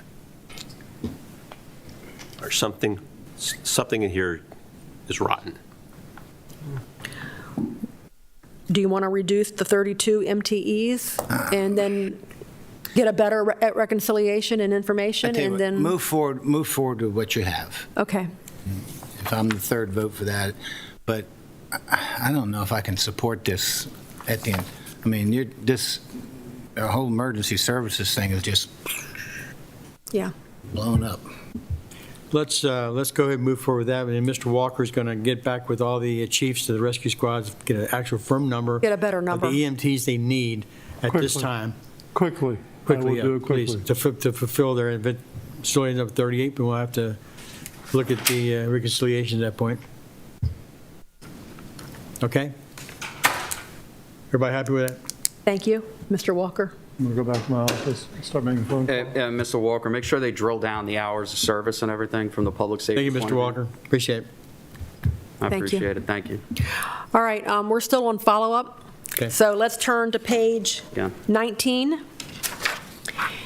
And one of the items that you had discussed last week was the DeWolf program that's over at the state's attorney's office. You'll see that starting on page 19. Kind of went back and found this letter from 2015, really starting, really explaining the entire program and how it was going to work from State's Attorney Fritz, and we did have account monitored. We do have a payroll code. I did double check that. So, and in that we had so far this year, FY 2021, there's been about 820 hours processed on that code, which totals about $57,518. So, I'll read this email from the District Court Commissioner's Office. Following your conversation, I was able to obtain the following numbers for you. In FY 20, July 1/19 to June 30th, 2020, we conducted 128 hearings where a defendant was represented by a court-appointed private attorney, which means the state's attorney was there. So for that fiscal year, if you break down the $70,000 that was allocated to 128 hearings, that's $546 an hour. FY 21, to date, we conducted 40 hearings where a defendant was represented by a court-appointed attorney, which triggered DeWolf. So let's break that down. $1,750 an hour. The $70,000 is not justified. These are the numbers from the district court office. That's not even including the waivers. Did they show up in person? Were they on telephone or on Zoom? Most hearings take 30 minutes. So I gave them an hour. These numbers from the district court do not justify this $70,000. Oh, by the way, since the court-appointed attorney representation began, we have only had a court-appointed attorney available from 8 a.m. to 1 p.m. So If it's 8 p.m. to 8 a.m. to 1 p.m., that would mean that they're actually at work already. Unless it's 9 o'clock, then you get the in-between there. So I'm just kind of confused. I don't think the $70,000 is warranted. Well, that was their request to increase it by 70,000, and then they currently have about 70,000 currently in the budget. I don't know how we can allocate that money based on that data from the District Court Commissioner's office. So we've already given them DeWolf money in the budget, correct? They currently have about 70,000, yes, And they're asking for more, another 70. which according to Commissioner O'Connor's research, doesn't really quite justify itself. Right. So I'm in favor of taking it out. Take out the current funding or Moving any forward. increase? Because we didn't add the increase the other day, Oh. so that hasn't been added. I think it came in and came out. Oh, zero. So now, 0 for the next fiscal year. No new money. we're moving, whatsoever. okay, no new money, just keep what they have. No, 0, flat it, out, gone. They don't get the Wolf money anymore, period. Leave it where it is. So you're okay with $546 an hour and $1,750 an hour? I don't have access to whatever you're talking about, so till Ms. Cudmore gives me, or somebody gives me information from, All right. based on that, I'm not going to base it off an email someone received. You But I base would like everything off an Be able email. to tell us if you can figure out what they're spending. We wrote the checks, right? Right, and that's where, so far that they've used about 820 hours Yeah, no. in the total amount of 57,518. Not for an increase, but I'm not for wiping it out. Right, right. Here, I'll send this out. I'll do it now, make sure everybody gets it from the head of the district court for Southern Maryland. You ought to ask them just to send it to all of us. Send it to the county administrator.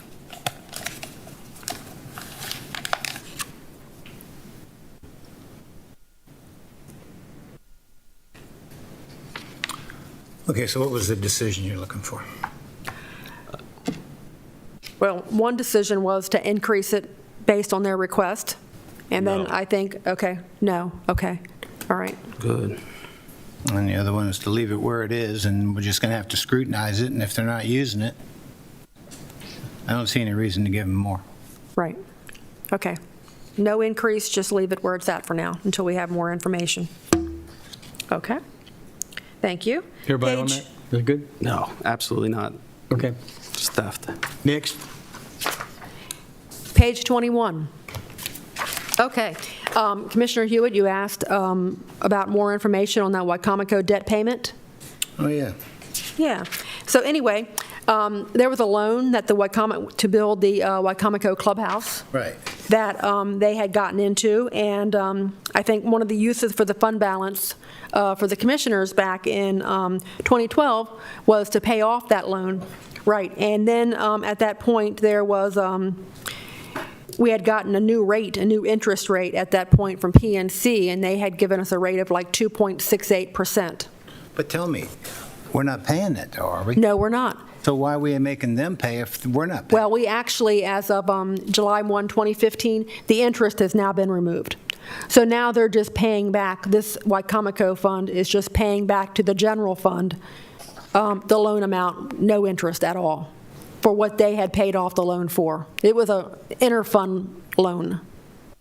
Okay, I guess what I'm trying to understand, though, it's a county facility, Right. and we made a loan, and they were going to have those funds come out of their revenues to pay the interest and principal, I would assume. And then we made another decision after that to pay that loan off. Right. So there is no more interest being paid. The interest is gone. That stopped. Expect them to pay the county back through their enterprise funds, the $1.2 million or $1 million whatever. Well, we're actually down to, right, and they've been paying it back. That's what the $78,000 on the Wycomico sheet, you'll see that on page 23. Yeah. Where it says debt service building, that is the payment of $78,318 is the amount that is the inter-fund loan that's being paid back to the general fund. No interest at all. That's the principal. That's the principal. And it's just an interfund, so it's actually paying back the county's general fund. Duration on this thing, 20 years? It was, 28,000 on $1.2 million, that seems right, I think it ends on June 12, 2027. 27. Yeah. I mean, I guess my thought is I want this Wycomico Shores things to make money. Right. I mean, that's the whole idea. And I guess I don't know why we're having is this a actual payment that's coming out of their enterprise fund? Because we're running a negative about what that number is. Right. I would assume that this was put in place so that taxpayer revenues weren't going to pay for this building, and this is just a, Right, and the fees, right, the fees in the Wycomico were actually paying for the debt service. Building. it is, but it's operated as an enterprise fund.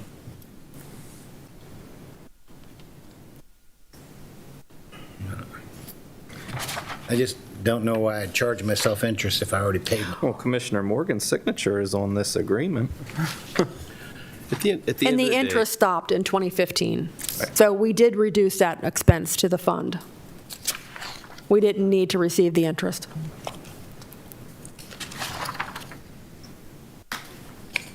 Okay, So move forward. I'd like you explained it. Thank you. All righty. Page 24, I don't know if Mr. Walker is still here, if he left. There was a question on what FY 2023 would look like for the animal shelter. So you'll see on page We're only paying 1 24. month, right? We're only paying 1 month in this new budget we're doing? Right, only 1 month for the employees, correct. So, but we wanted to know what the full cost would look like after, in 2023, we'll have 12 months of the employees and 12 months of the expense. And then we'll also have the reduction, we will no longer be paying the Tri-County Animal Shelter. So But it's like $1.06 million. $1.5 million afterwards, once we remove the monies that we're sending currently to the animal shelter, Tri-County, Charles County government, it's going to cost about 1.4, almost $1.5 million. Okay, let me get my head around this. Okay, We've done a jail renovation, which we needed to do. That's going to cost us about $3 million a year in reoccurring operational revenues. I'm pretty sure of that. right. And now we've done an animal shelter, which is going to add another $1 million plus onto that. So that's about $4 million. Now we're talking about adding about another 2.5 or whatever million this is going to be for emergency services. So that's about $6 to $6.5 million in new money that's going to have to be reoccurring every year from now on. And then those new salaries are also going to have steps and COLAs and OPEB costs and those kinds of things involved. Correct. And you figured out the income stream, pay for all that. That's the question. Not in '23. I'm looking at the revenue now. Right now in the '22 budget, and you're right, I did not figure out the revenue stream for '23 and going forward. Yes, it'll still be general fund revenues to pay for this. So the increase right now, I think, for the '22 budget was, Let alone the money we're going to put for steps and increases on existing already debt we're putting out. county general fund revenue will have to pay for those We increases. could need another $8 million bucks or whatever to pay for all these operational costs that we're developing in 2022, 21.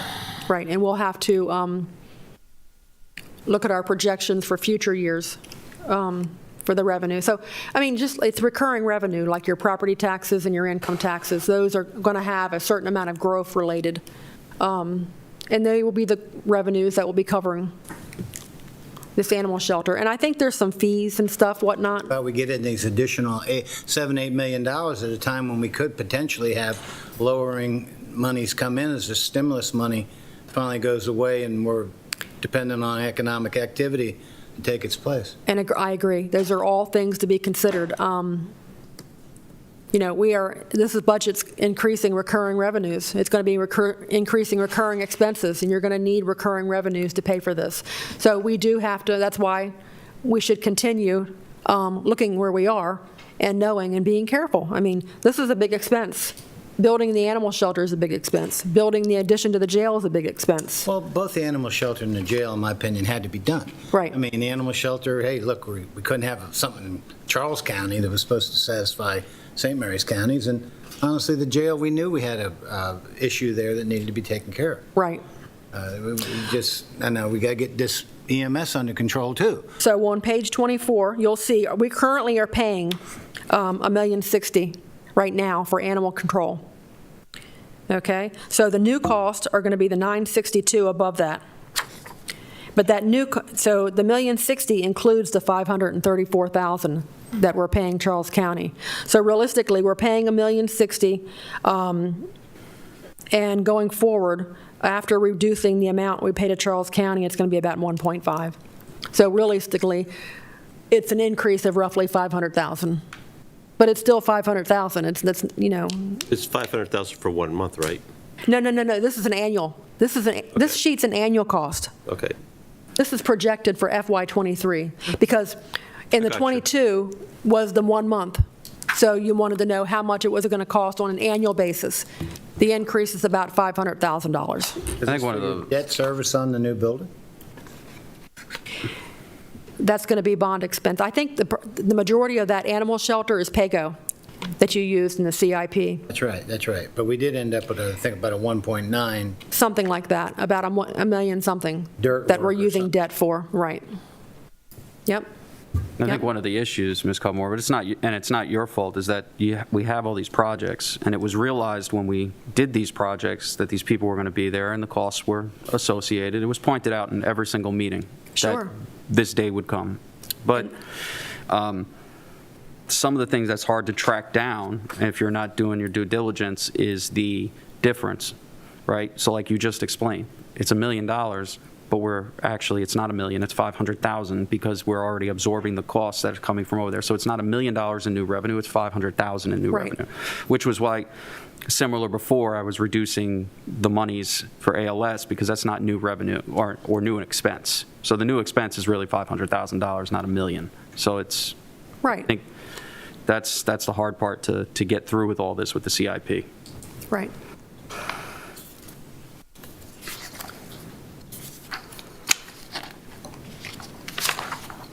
All right, so that's the annual cost. It's approximately $500,000 annually. All righty, now we're getting to page 25. Three-year budget trend.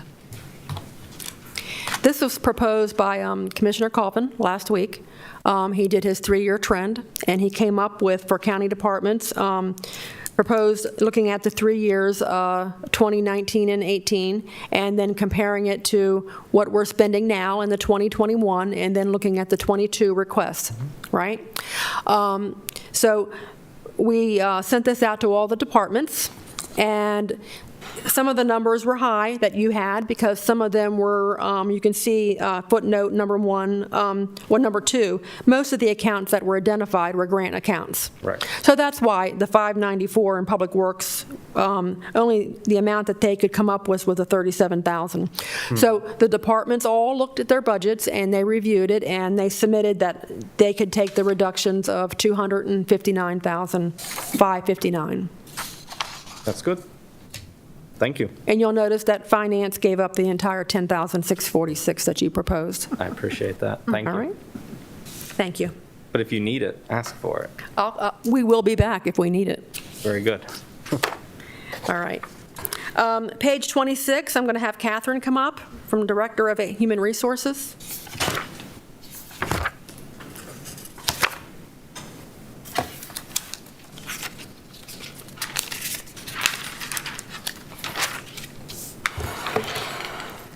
Welcome. Thank you. Good afternoon. Good afternoon, Commissioners. Good afternoon.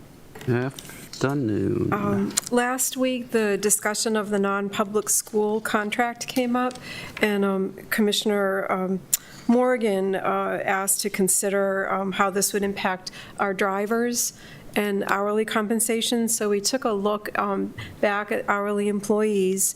As we discussed last week, the scale will be increased in January because of minimum wage. And one of the items we're presenting today for consideration is to increase that scale in July as opposed to waiting until January. The estimated annual expense, if that were to occur, is approximately $63,000. About 30% of that is STS, and that would be paid by grant funding.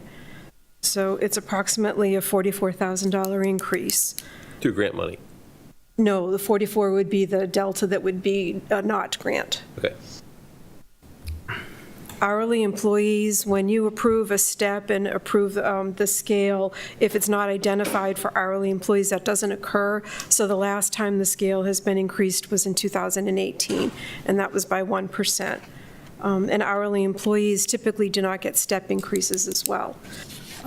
So if the commissioners were to consider providing the department heads the ability to give a step increase in July and increase the scale, for STS drivers, for example, that would bring their hourly compensation to $16.61, which is comparative to the market rate of $16.50. I can support that. I can support that. Yes. Oh, great. Thank you so much. So increase them as of July 1, 2021. Okay. Any questions on that? We got it? Oh, that's great. Thank you so much. Thank you. Thanks, Catherine. And then we have the following pages, 27 through 28 was what we had for the hourly scales. On page 29, question came back from, I think, Commissioner Morgan for the $376,938, what was their share of the 2.5%? And realistically, they're not employees. These are contract drivers for the non-public school bus drivers. So this is truly the contract amount that's increased to match the Board of Ed. And you'll see on page 30, the contracted rate is currently $20, and proposed contract increase is going to 20.95, which is a 4.75% increase with a fringe rate increase to 26.5.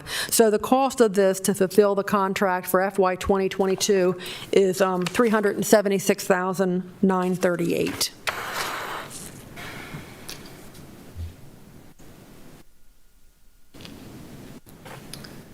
Now, does that make our non-public school bus drivers on par with our public school bus drivers? Yes. Okay.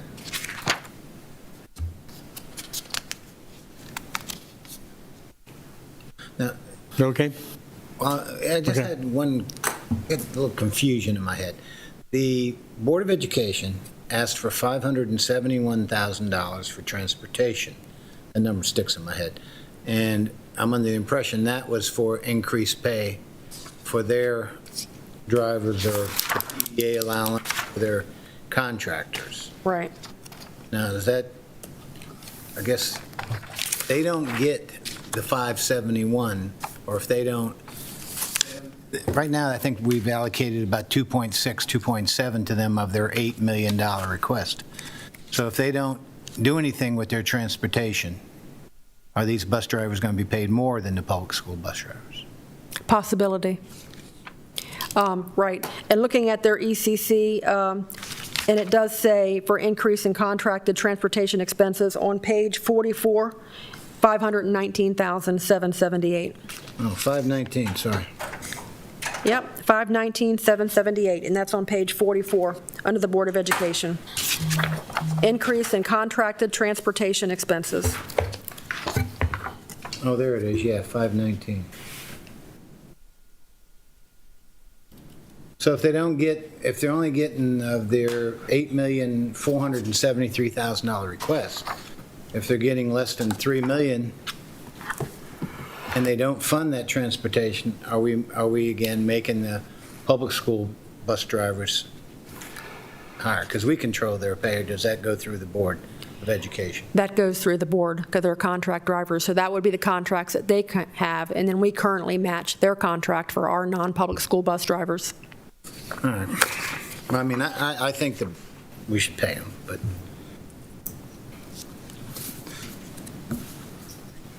So the request is $376,000? Yes, sir.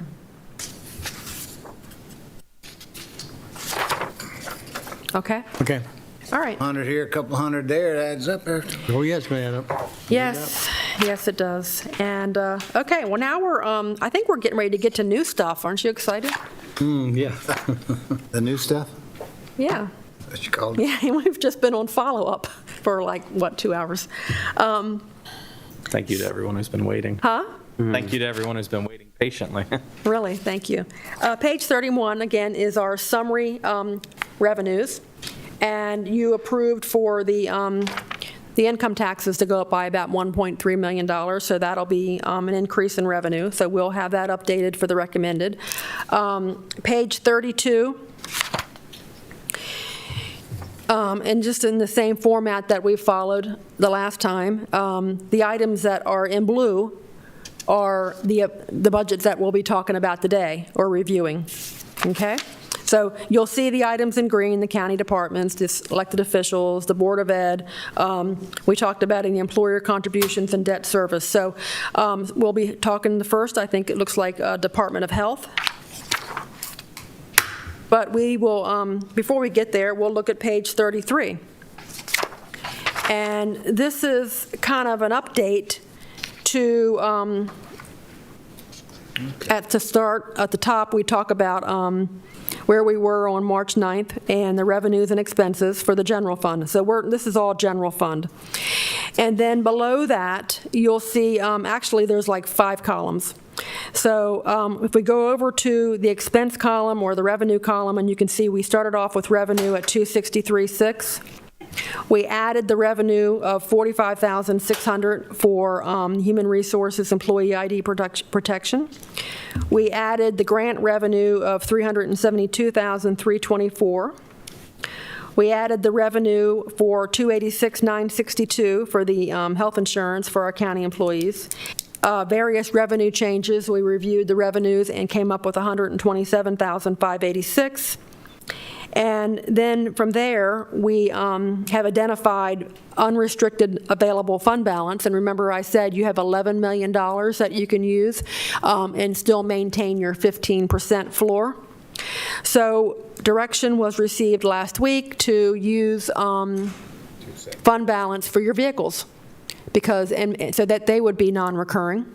So you can see that we have the vehicles that are listed. We can see economic development. There was some fund balance used for non-recurring items.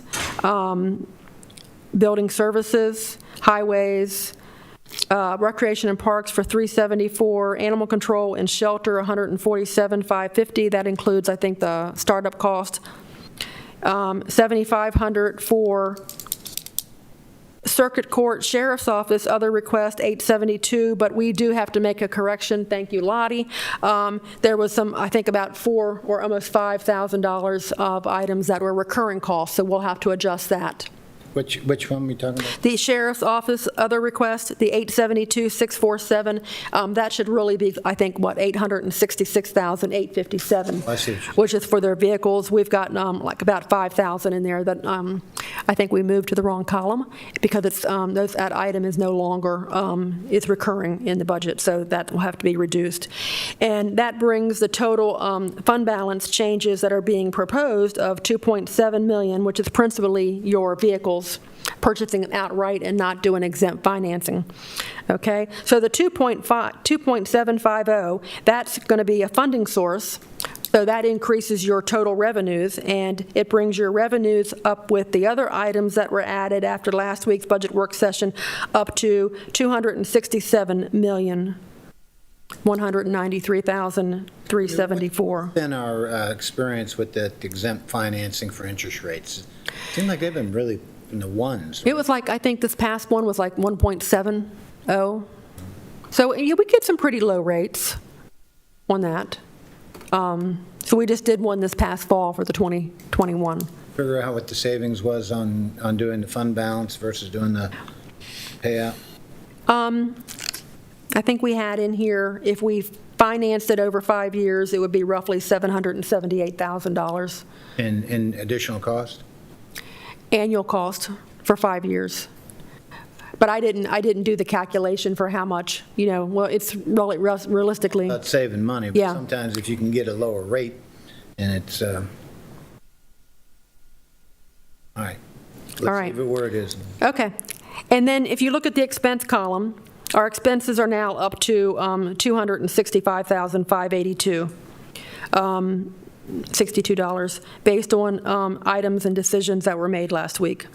So at this point, if you look all the way where it says revenue over and under expense, you can see where it says current balance. You currently have available $1,611,312. Then if you add the 1.3, which Jody is going to add as new revenue with today's budget work session. That's where you're at 2.9. Right. So then if you look, now we're going to get into the pending items. All right? So you just gave us direction on the 376,938. Okay? So that'll be added as an expense. The reduction of $259,559 from the county departments. So that reduces expenses, right? All right. Emergency services billing employees, emergency services support, LoSAP, using fund balance of $1.2 million as fund balance use to the emergency services support fund.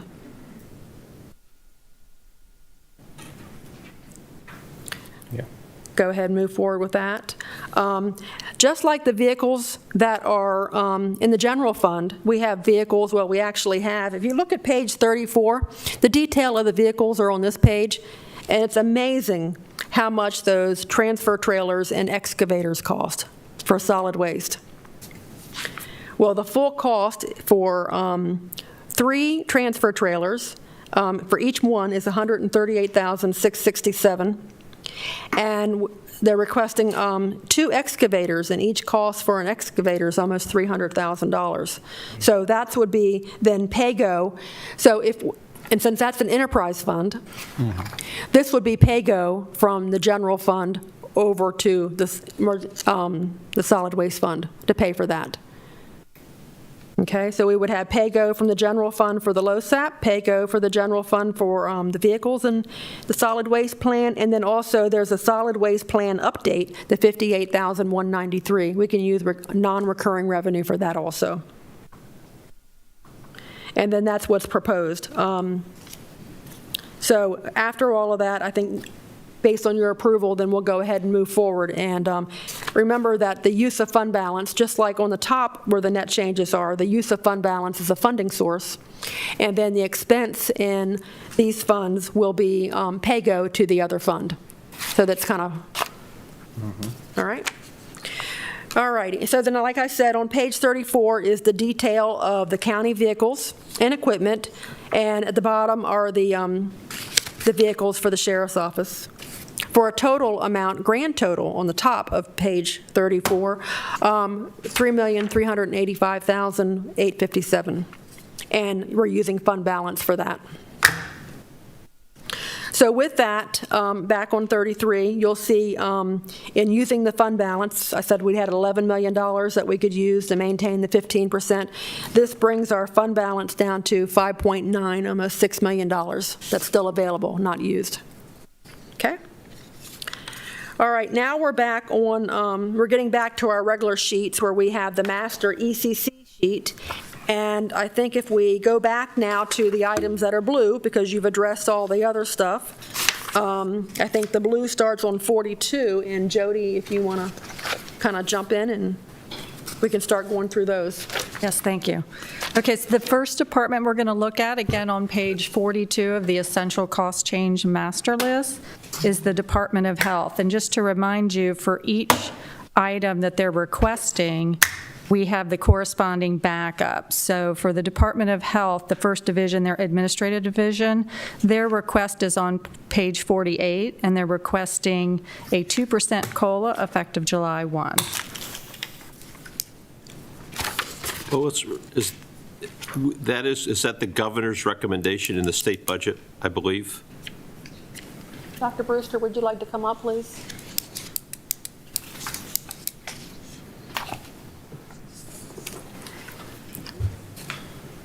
Good afternoon, Commissioners. At the time we were preparing the budget, we did not have the governor's budget.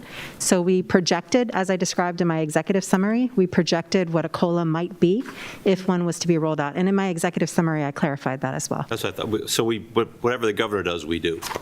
Correct. That's How it works. Right. Yeah, okay. Thank Whatever you. the governor says, we do. So if the governor comes and says 2, say la vie. Okay. Excuse me, if the budget passes at 2% and the governor signs a budget at 2%, that's the answer. Okay, so right now, we'll include Yeah, it, that's and then if it, that's normally what we do. We'll include it, and then we'll remove it if it, or adjust it based on the approval for the recommended budget. Sounds good. Okay, that would bring us down to the Public Health Preparedness Division.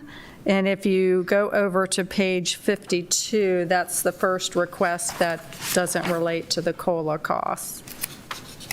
These are requests for full-time nurses.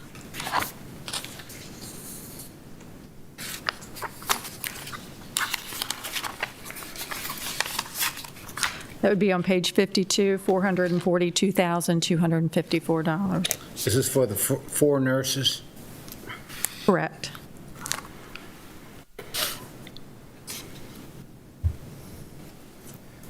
Dr. Burst, how many nurses do you have now, please?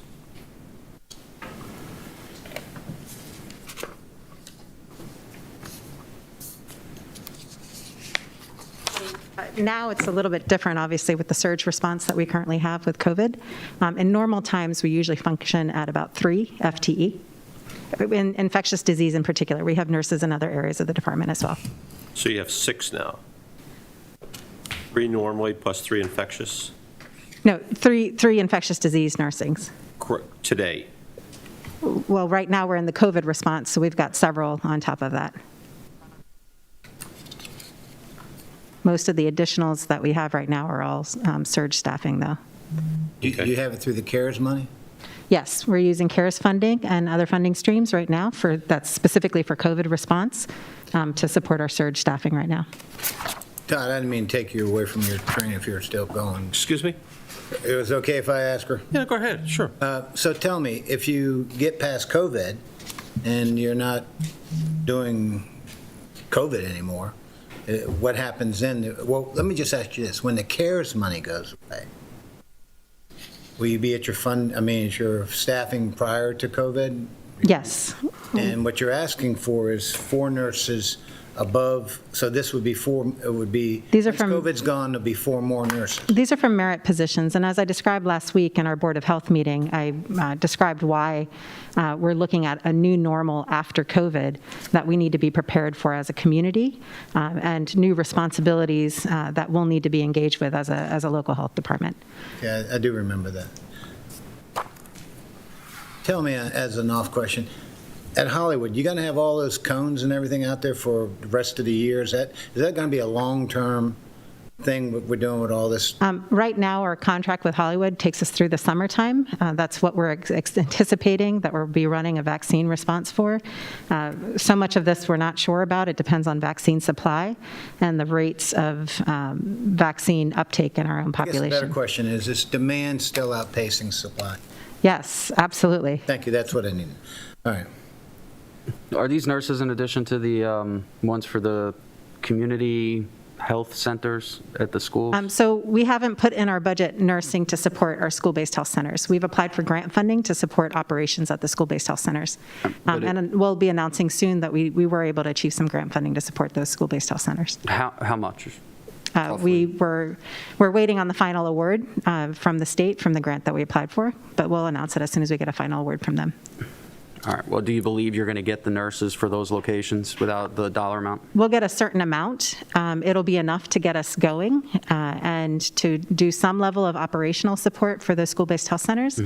It will not take us to functioning as a full-fledged community health center, which is what the ultimate vision is of those school-based health centers. Well, I guess We're actually serving the community around the school. the reason I ask is, would these nurses be able to fulfill a role in those areas as a collateral duty for the community health centers versus, because it is a rational question to ask about COVID. What do you do after? What are you going to prepare for next? The next unknown, right? Absolutely. Yeah, and that's a great question. When we prepared this budget, we had not prepared Brief our... pause, please. I'm going to be testifying right now. It's nothing against you. Thank you very much, Mr. Chairman, and thank you and the members of the committee. I am Randy Guy, President and Commissioner of St. Mary's County. I am here today on behalf of current and former commissioners, both Republican and Democrats, to express our opposition to House Bill 655 as proposed by Delegate Brian Crosby. This proposed bill seeks to unilaterally undermine the will of the people of St. Mary's County by insisting upon mandating how we choose and vote for local officials. Historically, the people of St. Mary's County have been active and local in making their choices for local representation. These choices include electing commissioners who can individually and collectively represent the entire county. Each commissioner responds to, advocates for, and serves not only their district, but every St. Mary's County constituent.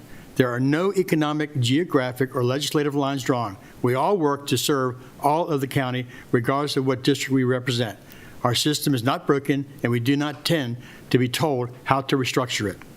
Past and present commissioners have repeatedly been unopposed to their bids for election and re-election. Surely, if residents were dissatisfied, they have been no competing candidates to support the allegation of disenfranchisement. St. Mary's County voters have and continue to speak. They know who they want to represent them and how they want to vote for them. Our residents have not asked to change this way the county votes. Recently, we attempted to change our form of government from commissioner to code home rule. The people voted no. We, the commissioners of St. Mary's County, have a clear and open path to letting voters tell us what they feel is important. In St. Mary's County, we have public hearings, public forums, and a process of open and transparent government. The Maryland Association of Counties and the Maryland Rural County Coalition stand with us in opposition to this proposed bill, because it is not a good or effective way to mandate how we in St. Mary's County or any other county vote. There are other counties like Prince George's County have executive type election at large. How come they're not included in this bill? There's only 5 rural counties of commissioner type form of government that are included. In closing, let me restate that we are strongly opposed to House Bill 655 and respectfully request that it be defeated. Thank you, Mr. Chairman.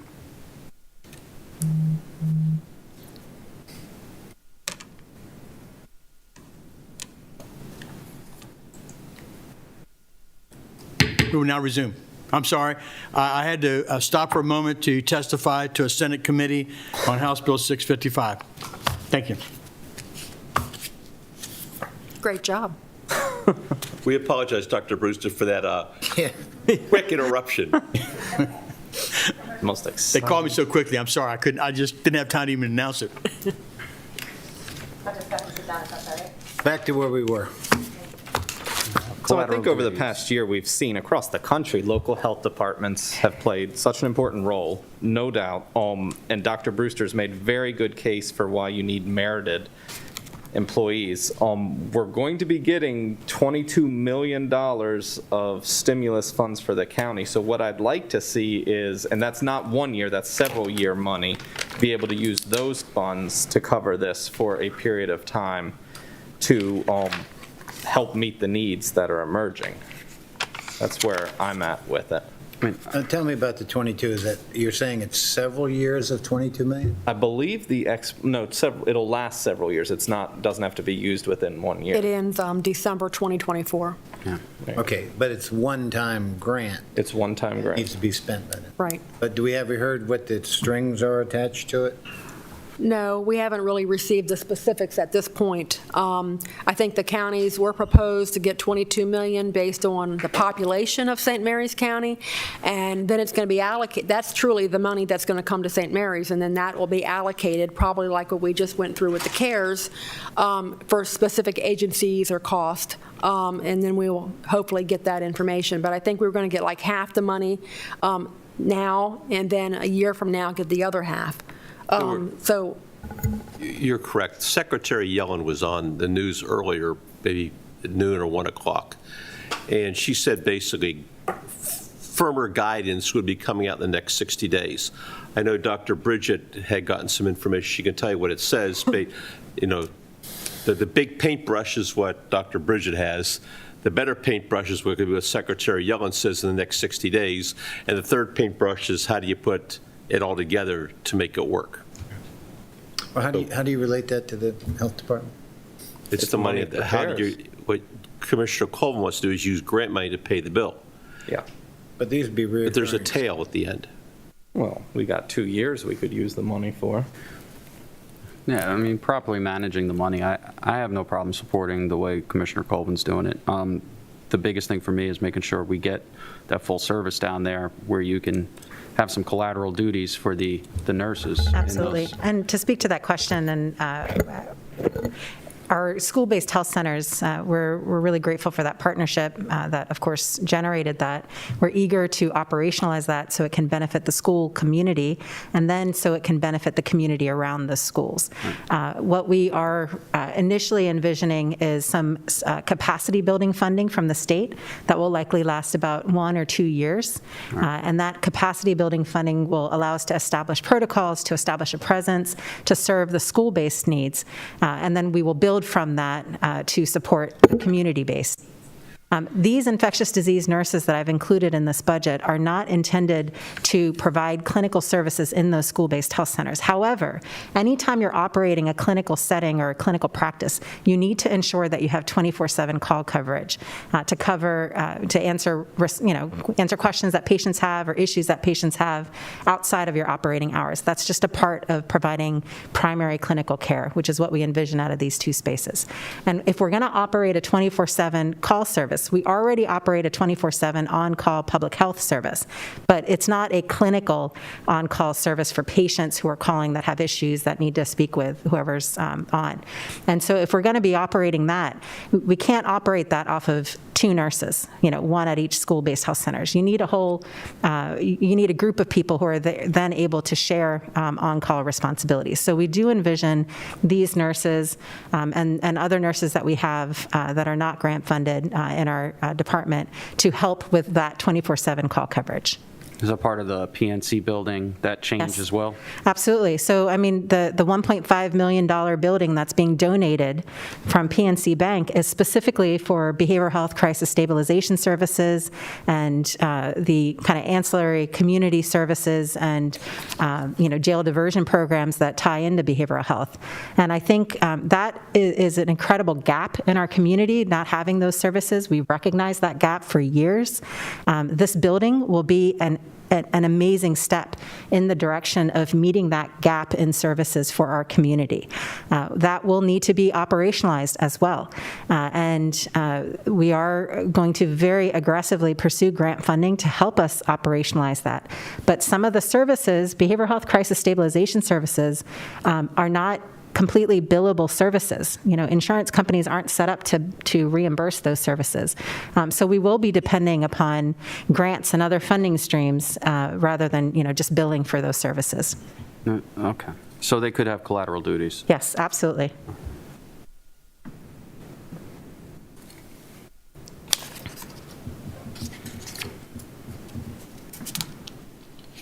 I mean, I can go with 2. I don't know. It just seems to me that COVID's going to be over one day. Now, this part about this building capacity with the school thing, I mean, you talking about building additional infrastructure or additional personnel? Is that what you mean by? So we've already built the structures, right? The school-based health center facilities are already built. The equipment's inside. We will need personnel for those 2 school-based health centers. What are you in there? I mean, we have testing. We're doing COVID testing in there right now. And I think, as I tried to describe in the board health meeting last week, is that COVID going away doesn't return us back to where we were pre-COVID. COVID going away, ideally, if it ever does, I mean, we're likely going to get to an endemic level of COVID where we're going to constantly need to suppress it. But if, leaving the pandemic status, I should say, if you leave the pandemic status, it's putting us in a new normal. And that's what I was trying to articulate last week, is that this new normal has new demands on local health departments, has new demands on communities to be better and more ready for the next public health threat or for the next variety of different kinds of emergency threats that happen where public health has a role. What's that? You talking, Commissioner President? Okay. I think he's answering a question. I'm not sure he is. That's okay. So the responsibilities that I described last week, that would be tied to these public health nurses, that would be tied to the emergency planner and the data person, those responsibilities and are ways that we are better and stronger for our community moving forward. Because we've realized through this year-long plus pandemic that we have essentially functioned off the backs of a very, very understaffed workforce. And that workforce, to great credit to them, have stepped forward and worked 15-hour days, 7 days a week, and many more hours, and in many cases are doing so in an uncompensated way or without the promise of compensation because we weren't eligible for overtime and so forth as state employees. But we can't expect that workforce to do that with every crisis that comes about. And it's been at great cost. As I've mentioned last week, we have lost several merited staff who have burned out. And that compromises our whole community. Then Dr. Bruce said we've got through this entire thing, I think, a great rapport, and I've gotten to know you a lot better. And I think that if you're going to tell me that you're giving me your word that there's going to be a repurpose of and/or a collateral duty of beyond just COVID, okay, then I take that on face value. So Yes. the PNC building's important, and those facilities are important for the interceding of mental health and mental health crisis as well. So I think it's important. Yeah, and that's how we function in public health. I mean, we have to ready our workforce for these incidents and emergencies that come around in the community that we need to manage. But we are constantly cross-training our workforce to address other demands as they arise and other needs as we're building capacity for those areas of need as well.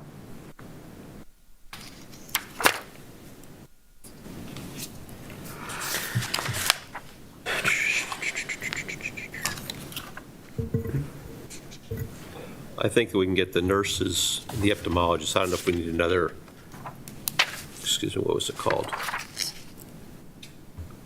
Public Health Emergency Coordinator. I mean, we got emergency services over there with, they're getting plenty. And I think you worked well with them in the past in coordination. So we do, and we always work in coordination with emergency services. I will say that public health emergency planning is a key responsibility of local health departments.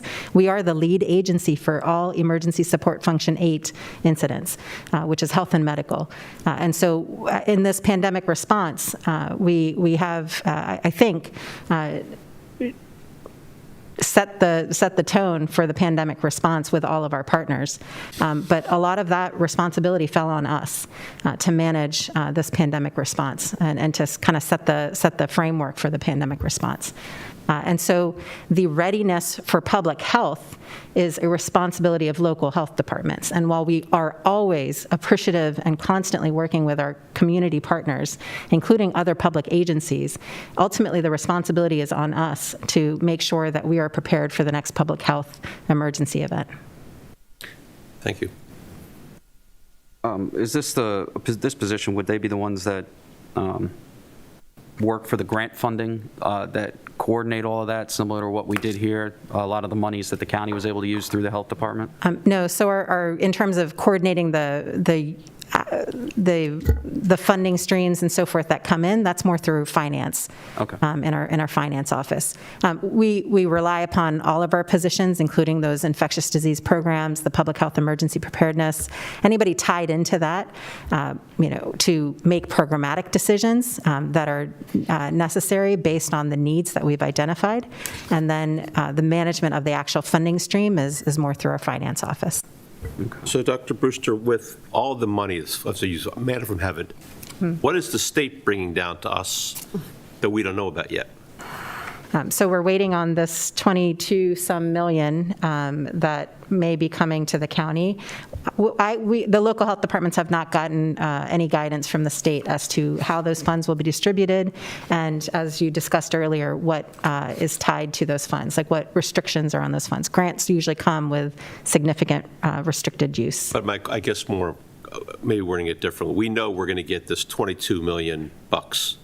We know the state's going to get a whole bunch of money, too. that they're going to probably distribute on, I'm thinking, maybe I'm wrong. We have not been told that, sir. Well, okay, thank you. I think I'm fine with it as long as it's a dynamic position, and it's led the same way as previous. And Commissioner Morgan, to your earlier point about the state, also when I was here last week and talked about public health, I think in response to Commissioner Guy's question perhaps, the same critical gaps that we have at the local health department level, there are also critical gaps at the state health department level. And each of us have different roles in responding to public health and in preparing for public health events. So I imagine, I would hope that some of the funding that the state is receiving, whatever that may be, and keeping, will go to address some of the critical gaps in their own state infrastructure. Thank you. You would hope. I would hope. You would hope. Yes, they certainly need it. Okay, so just to clarify it for me, Ms. Cudmore, if the state does the 2%, then we do the 2% COLA. Is that what we're saying? Right. Okay. And then outside of that, we're asking for 6 new positions. Is that right, Dr. Bruce? Correct. Okay. And that total is 798 if we get all the way there. So I believe that amount includes the COLA.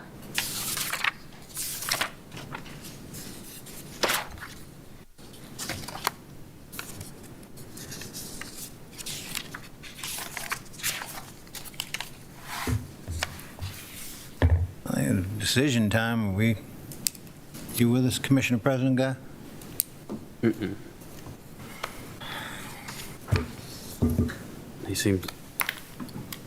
He's dialed into the computer. Oh, I'm with Colvin. I have no problem with the 4 and the 1, based on his funding source.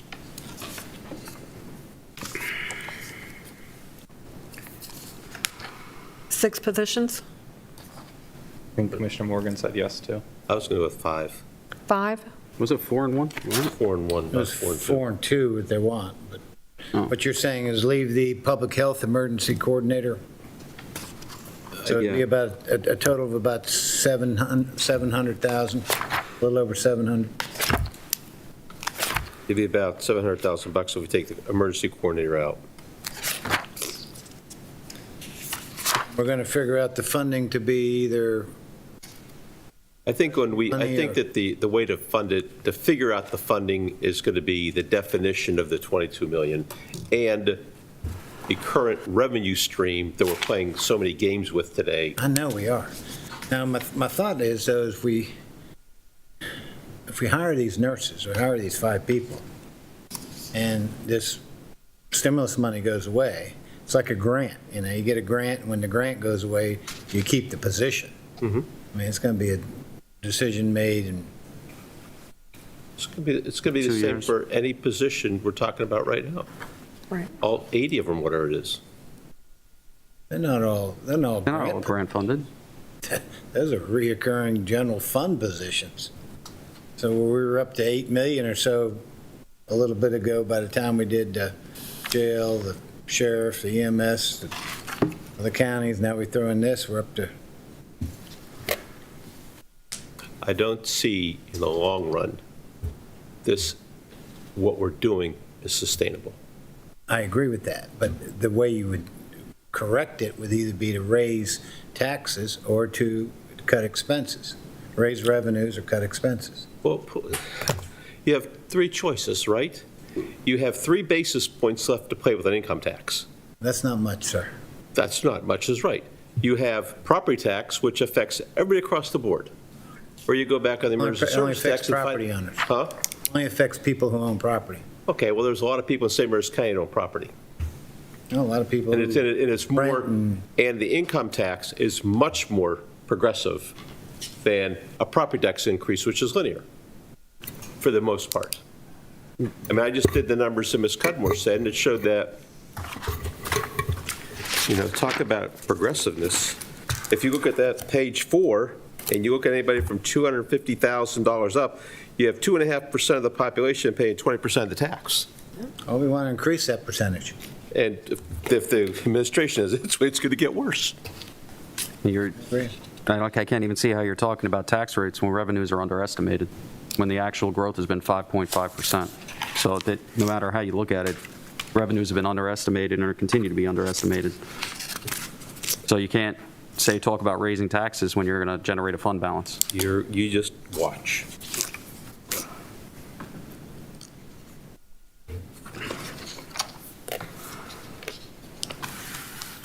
So I guess where I am is so we're saying we go with the 5 positions plus see what happens with the state with the COLA, but our max exposure is a little over 700,000.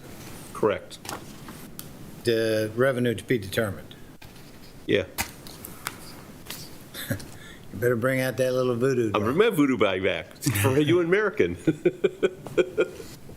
So these Whoa. would be recurring expenses. Yeah. So, we have to still double check with the funding on how we can use it. So would we use your current funding now for this position? And then when we get the details on that I think grant? you would have to Yeah. put it in and then see what happens with, but it'd have to be part of reoccurring funding. It'd have to be Right. part of operational costs. Right. And then when we get this details on how we can use this new funding, if it's able to be used, then maybe we can, I would think it's a fairly safe guess that we'll be able to use the $22 million for local health department. right, Even if it is reimbursable for a few years. right, I mean, that's, you got to think a lot of that's going to be channeled through. right. So use the proposed new grant money for this. It might be and it might not be. We're hoping it's going to be for first 2 years. Right, Okay. right. I will say this, though, the math that Commissioner Morgan had with the constant yield is about right. Is what? The math that you did, yeah, it's never-ending effect. Everybody agreement on that then? Sure. Okay. You got that, Ms. Cudmore? Is that enough? And we'll do grant funds for that. Okay. Thank you, sirs. Thank you, Dr. Brewster. Thank you, Commissioners. Now, if you turn to page 3, we move on to the Department, or excuse me, 43, we move on to the Department of Social Services. And their detailed request backup is on page 55. And so they're requesting salary, fringe, and benefit costs for a family support worker. For 2,100. Their baseline actually went down 7,294 based on the admin cost that's required. So we're talking $2,133? I'm sorry, how much? Yes, Yeah. 2,133. Again, help me with that. That's the family support worker. That's all that is. Yes, Talking about. Because you're going down this list. yes. Okay, I guess the one that gets me is this 115,800. Maintenance of equipment. We're not Oh, there for yet. Board of Elections, yes. Oh, sorry. So Yeah, you're that's right. down a little bit. Right. Got the different. Well, I'm good with the 2133 for DSS. Agree. Agree. Yeah. Okay, So thank now we're you. at the Alcoholic Beverage Board. I got you. Correct. So Alcohol Beverage Board is next, and the backup to that request is on page 56. So they want to convert a part-time hourly inspector to a regular part-time. Well, don't they have a police officer who does it? How's that done? I don't think they've had the cop over there for a while. So it says the actual increase is 4,536. Yes, because they're taking credit for the hourly, and they're stating that this particular person doesn't need health insurance, but we would have to budget for the health insurance. So we would and still this- be budgeting for it. Correct, and then the savings would be swept in your salary savings that we do Fund quarterly. balance, but that's beside the point. This is a part of that increase that came from that alcohol bill that Deb passed. They said they were going to need it eventually to inspect more facilities, and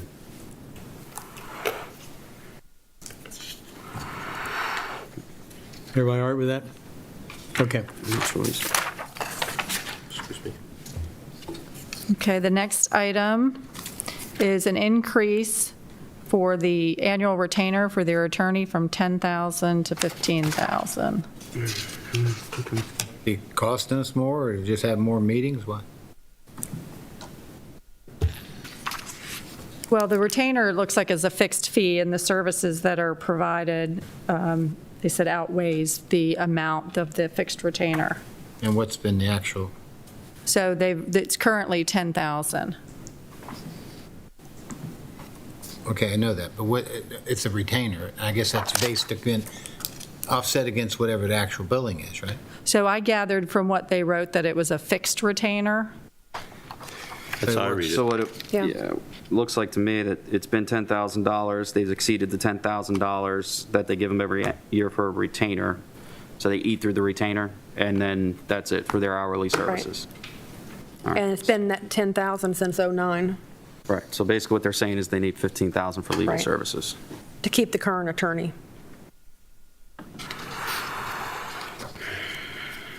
Got no choice. Yeah. Mr. Beaver? Yes. Mr. Beaver? Everybody's okay with that? Go on. Okay.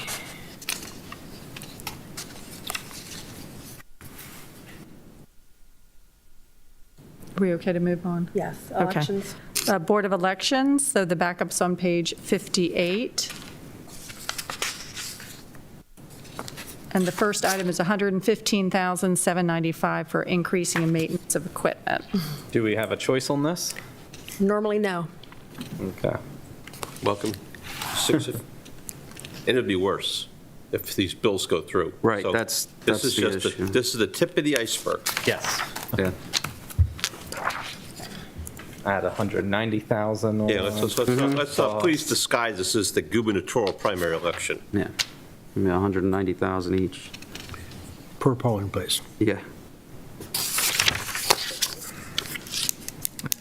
When they say uniforms, I just want to be able to identify their people when they're in the Right. Correct. election, voting Right. areas. Polo shirts or something. Yeah, I'm fine with that. But everybody else. Okay, great.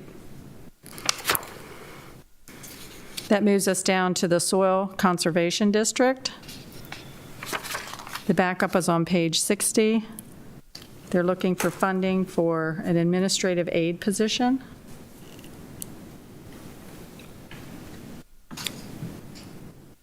Put say with tier 2, with WHIP, with everything else the state's shoving on us, you know, there's just, I don't see any way not to be able to support that position for SC&D. Because you have to do it one way or the other. And this is only paying half of the person. We're going to pay half the bill. Yeah, I think you're probably right.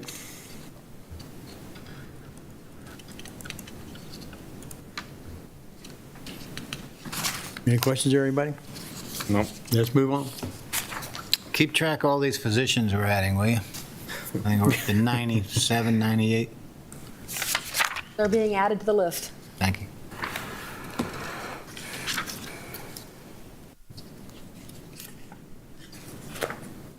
The next one is the RC&D on page 61. $2,000 for administrative salaries.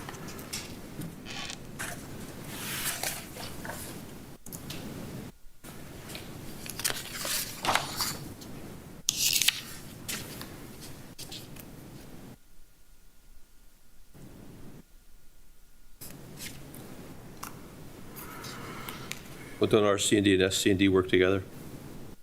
I believe over there? Yeah, you're next door to each other. Huh? You're next door to each other.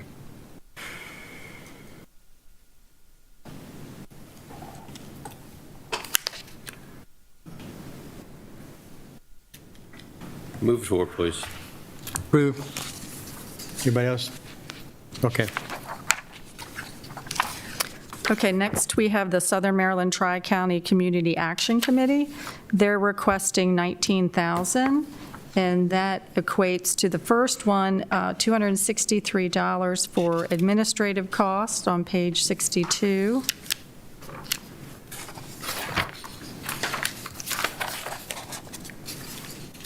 another $937 for professional services on page 63, and then $17,800 of professional services on page 64. They currently are allocated $16,000. Ms. Harris, maybe you could explain what this is all about, please.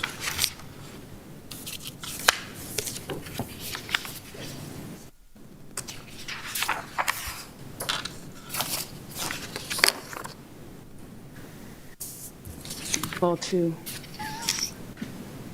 can you repeat the question, please? Yeah, we have numerous, SMCTC wants $17,800 for fringe and SARS for 3 housing counselors providing homeless prevention services to St. Mary's County residents.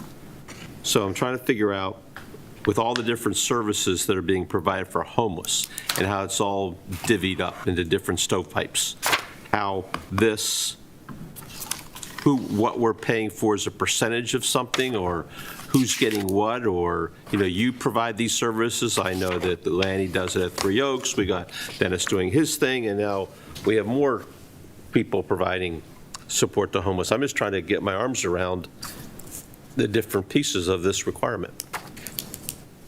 So I really don't know exactly what they're requesting. Was not part of that request, but in terms of support for homelessness, homeless individuals, coordinated effort in the county and the community, and there are funds that come into the county for different purposes that help to fill the gaps, and my guess is that's what they're attempting to do. So I guess my question is more of filling gaps in coordination and not duplicating resources amongst agencies, if that makes any sense. Sure, it does make sense. Not until today, not being familiar with their submission. I mean, it's something that we strive to do in the county in terms of not spinning our wheels and coordinating the services and programs to the citizens of the community. So I'd have to reach out and see what, exactly what their focus is. So I'm not very familiar with this organization. And it looks like last year we budgeted $16,000 for them, and now they're asking for $19,000 additional dollars. Yeah. And this is a government entity? SMTCC Not under- I believe it's headquartered at Hughesville still, right? But it's not under our nonprofit section. Which is, No, they didn't. As far as I know, they did not. I mean, I don't know the list offhand, but I don't think they submitted a No, not with They're not a nonprofit Right. application. More of a state agency. Yeah, so I'm not Are familiar they a with state what they- agency? no. The Southern Maryland They're Tri-County? tied- They're not a nonprofit, to my knowledge. Okay. They would fall into our definition of nonprofits in the county. Right, they're one of Because it does transcend all 3 counties along the way. I'm just trying to figure out, well, I've explained my question. Well, I think if we're allocating county tax dollars to it, I think it would be worth hearing from a representative of that organization. I agree. That's fair. I don't know. And also, I think that aside from that is we have this request, but we also have WARM that participates with this. I mean, and they're not getting, I guess, I don't know if they're under the nonprofit, but we have so many different places that are getting funding that I just I can't wrap my head around this one. Well, we can get more information and then bring this back as an appeal Yeah. in April. That would be appreciated. Okay, that'd be appreciated. Yeah, Okay, thank you. thank you. You're quite bright today, Lori.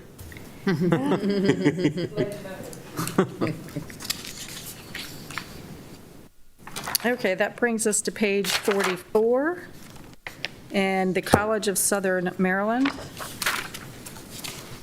Their request detail is on page 65. They're requesting $88,270 for maintenance effort and $270,000 scholarship.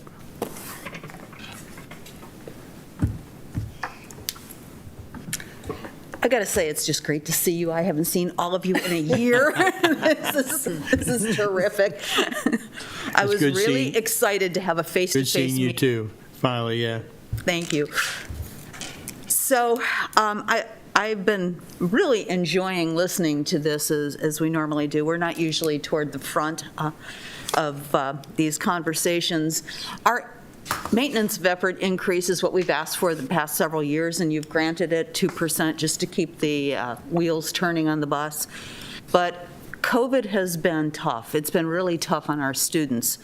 And we're asking for a one-time allocation of $270,000, and we will function as a pass-through. And what it will do is it will give scholarships for one class for 537 needy St. Mary's County current students. We've found that we've been trying to leverage as many resources as we can to support our students, and really very little money is making a huge difference. Our students have been affected by the pandemic in a ton of different ways. Lots of job loss in their families, disruption, illness. They have transportation problems in the before times. The connectivity problems and technology problems have been huge. Rural broadband is not a new conversation, and we're trying as best we can to keep them going, because our graduates stay here, they build our economy, and they keep that tax base going. You know, I listened to Dr. Brewster talking about the need for nurses. It's like we provide them. We want to keep that going, and we really look forward to you considering this. This is a one-time request. We think that after COVID, we might have things back on more solid footing, but right now our students are hurting. I have no problem. I could see it under grant request. Yeah, I have no problem with the grant. We've never done this like this before, but. Oh, we have the stimulus money, so I mean, we've been leaning on that, and I think that this is an amazing way to use some of that Good way to funding. spend it, no doubt. Yeah. We would be delighted. It's a great message to the community, too, about. I have no problem with it. All right, so 2% would be MOE, which Yes. is operational, right? General fund. 88,000. Yeah. But just for the record, this money is a one-time, not increasing Right. MOE. 270 is, but not Yeah, the 80. 270 is one time. That's The what I want to 88 make sure. The 88, okay, fine, but the scholarship is, One time. okay. All right, if we get it, you get it. Okay. So procedurally, you'll tell me what to do? You'll tell Julie? I will, and I think we're going to probably set up a grant for the $22 million Yeah. in the recommended budget. And what we know, we'll start allocating, and then when we get the full grant, we'll come back and actually allocate the rest of it. So right now, we're going to allocate for the 5 positions for the health department, and then the $270,000 for CSM. That's wonderful. And the rest of it will just be in other costs until we know more. Thank you so much. Thank you very much for Great to see you again. coming and listening to us today. Dr. Murphy, how's our legislation doing on community colleges up in Annapolis? That seems to be going round and round. I have no idea where we sit today. Legislation are we talking about? Well, was it that weren't they trying to cut all the community colleges? Yes, the BRFA? Yeah, we got, $270,000. your guess is as good as mine. The same thing for the I think you know also that there's legislation about collective bargaining in community Which colleges. is huge. And Dr. Murphy? they seem to be tied. Do you mind using the microphone? Oh, I'm sorry. Thank I'm you. sorry. Thank you. Those pieces of legislation seem to be tied. We're getting indications that we'll get more state funding. However, it looks like that collective bargaining, it has passed out of, it has passed out of the Senate and the House committees. It's crossed over. Okay. Well, I heard So it. next year, we're going to have a complicated conversation. This year's pretty simple.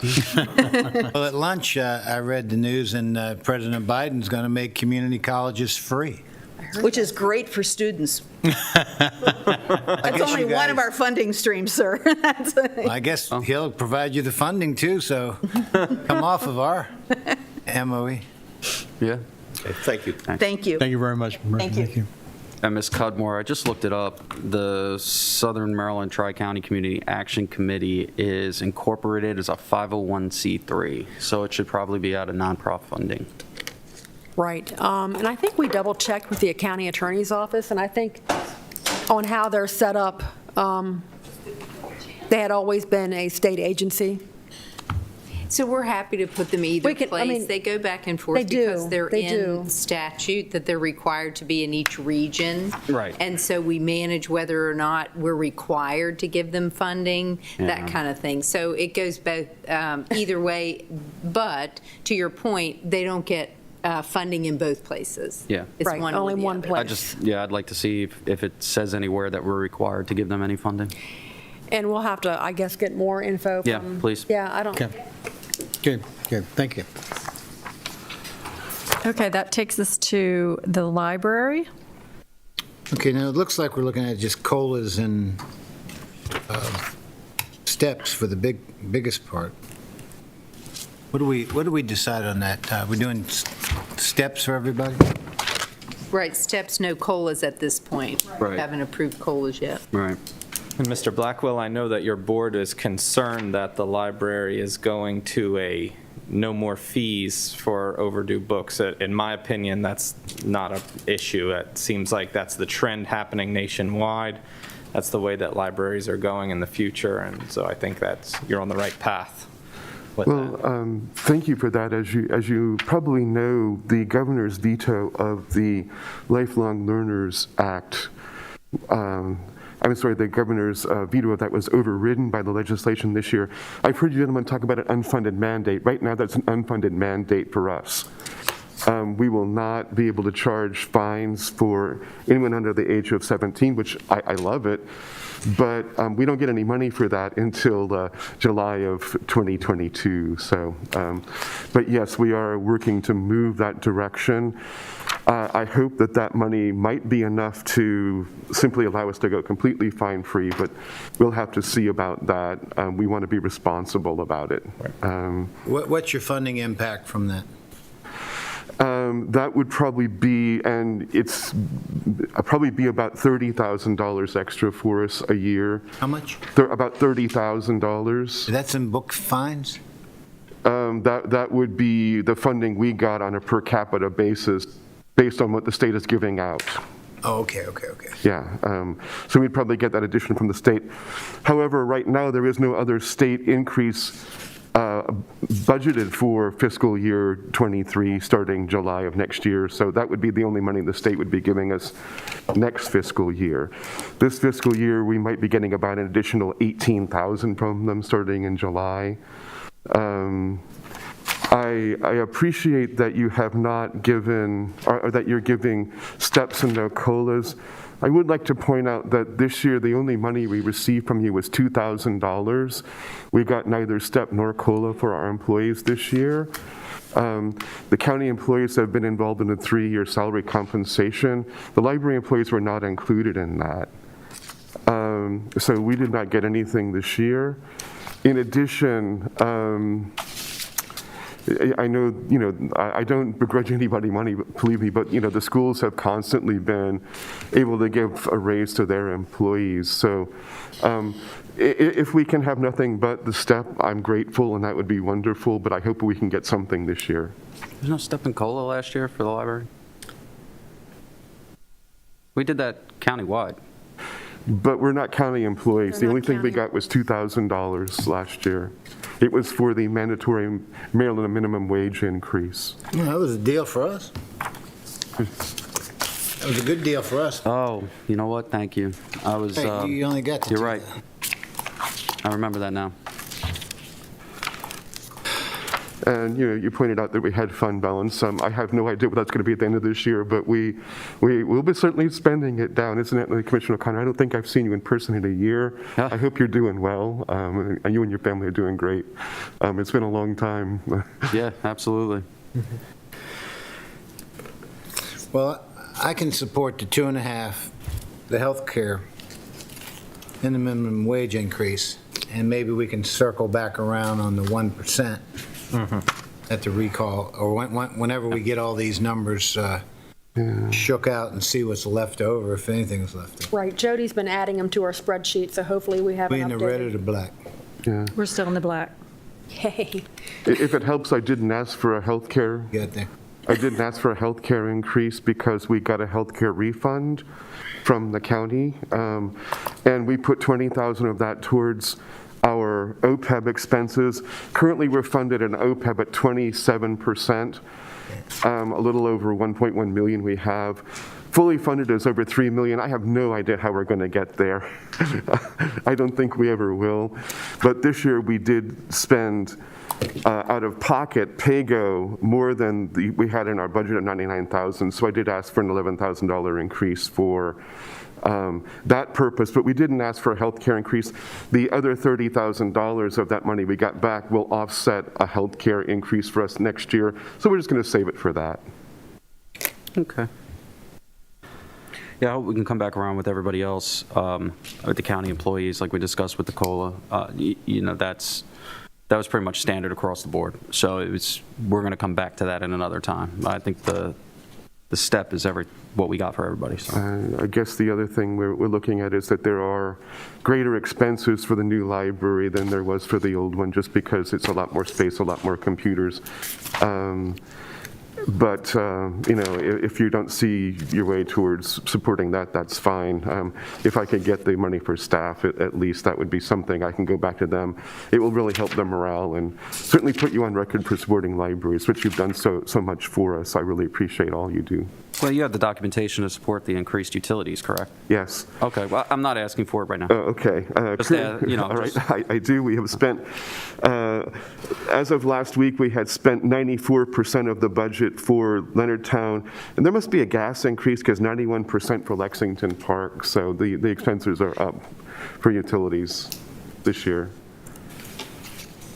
Maybe we can get you some grant money too if it's... Well, I didn't ask for any more employees. Oh, thank God. Smart. It seems like I might be rare in that this year. It would be amazing if some of that could go towards the library. So the 2.5% merit increase Yep. Step increase, yeah. Yeah. for now, okay? All right. I'm doing the utilities. And the utilities? Page 74.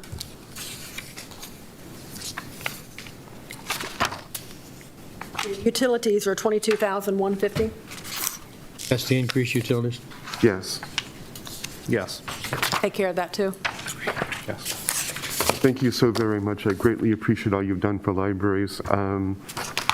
You may have seen that St. Mary's has been involved with some legislation in Annapolis to have publishers require any book that they give to consumers also go to libraries. As of today, that bill actually got some opposition. The American Association of Publishers are weighing in to try to say that it would violate their rights, and we have a lawyer responding to them. I hope that's going to go through so that all Maryland employees will be able to enjoy all books that get released on ebooks every year. So thank you all for your support for libraries, and a reminder that we're now open 100% capacity. When I presented to you last month, Commissioner Morgan, you asked that we increase capacity. When the governor changed his restrictions and made certain institutions up to 100%, we followed, and we're getting hundreds of people a day. So come on out and see your new libraries. Very good. Thank you. Thank you. Thank you.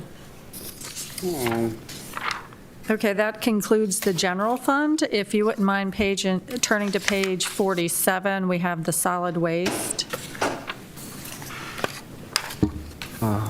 They're out protesting today. Huh? No, they're out protesting. Who? I don't know. Probably some group. Solid waste people? Yeah. about the health department. They're protesting here? Right up the road by CSM. Who? I don't know. It doesn't say the group. It just says It's going to be reopened. St. Yeah, plus Mary's. even if I did know, I'm not going to give them any. So where we at now? Page 79, Commissioners. This is the Solid Waste and Recycling Fund, and worked with Mr. Dietrich and his staff and really scrubbed the revenues, and I think we increased some of the revenues for it. But I also have an update to you. If you look at the FY 2020 actual column, at the bottom where it shows a $11,662 deficit, we updated that to the correct number just today. And it's actually, we didn't include a number we needed to add back in. So that number is really a positive $379,513.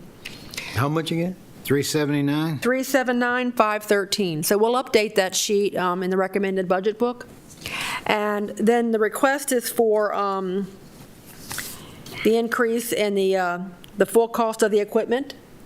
Haven't The we already 900 done that? Didn't we do that You earlier? did that already. You did that, but With the maybe we exempt- just, yeah, that's the right. You did Pega? approve that from fund balance. We already did the trailers in there. Right. Now, what about this updating the plan? You want to talk about the plan? Yeah, the need for the update in the plan is there are a number of private entities that want to do transfer stations in St. Mary's County, which would greatly reduce our hauling cost, and the plan is not clear on that. Give me an example of what you mean. How would that work? Well, we hire Lucky Dog and Waste Management to haul either our trash or our recycling. Right. And the recycling is especially expensive because we have to haul it to Capitol Heights. And if we could go to a transfer station and a sorting facility nearby, that would just greatly reduce our Now, hauling costs. Where's that facility? Right now, there isn't one, but we want to be ready for it. And in order to be ready for it, this will kind of update You need a that. plan. Plus, we do have a mandatory requirement to update the plan at a regular Dietrich, basis. along with that, with our recycling, it's single stream right now, and I think the plan would help us be able to go to dual stream, where we might be able to more effectively recycle more material, which is a good thing. Yeah, that's a very good point. Even if we just split cardboard out, it could make a dramatic difference. Right now, cardboard is a beneficial thing, but we're not getting really the credit for it because it gets mixed in with everything else and gets dirty and mucky and... Then it gets disposed, it doesn't get reused, correct? Right, well, they still recycle it, but we get a lower dollar figure for it because it's dirty. Mr. Dietrich, do we still take our containers and take them across the bridge, or do they just go straight to King George now? Our solid waste, our garbage, goes to Virginia. Okay, but To Covent. I guess my thought was we used to have something where we went to Calvert with it, and then Calvert put it on a truck, went back through St. Mary's with it on the way to Right. King George. Do we still do that? We avoid that at all cost, but occasionally, when all the facilities get shut down, that's our only option. Gotcha. So the point is when you plan, I've always believed that as long as you're going to have people, you're going to have waste, whether it be human waste or just household waste. And the thing is, it's all something we're going to have to deal with. And so as we depend on other places to take and I know landfills aren't in vogue anymore, but there's, whatever this plan could come up with, if we have to invest some money into infrastructure to kind of insulate us from these rate tipping fee increases that we can't control, and we just turn around and say, oh, they're going up. But if you could look into that, I'd like to hear something on that in your plan. Right. The update in the plan would also look at the fact that right now we have a yearly payment to MDE to keep our permit active on opening a cell at the St. Andrews landfill. What kind of number is that? It's a small, I don't know, $50 or something. Good. But so that's one of the things we look at is in the future at some point, should we open that cell? Is there a good reason to do it? It would also be consideration of reuse of some of the St. Andrews landfill site for an alternative purpose, as you requested last week, or was that Tuesday or at any rate? Yeah. Whatever day it was. Right.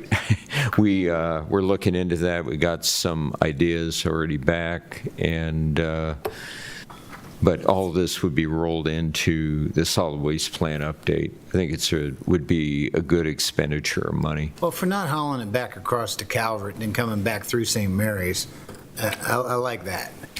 Only in case of emergencies, okay, I get it. But I just remember that used to be something we did a lot. Never made sense. You think this plan's going to call for more people? Well, we do have some position requests that fall. All these can be funded with our existing budget. I just mean if we're going to do the CIP, make sure it's highlighted in like traffic safety yellow, so it's not a surprise to anybody. Okay. This way we know. And I think their positions are on page 82 that are being requested. Right. At this point, we don't actually have a bench, so to speak.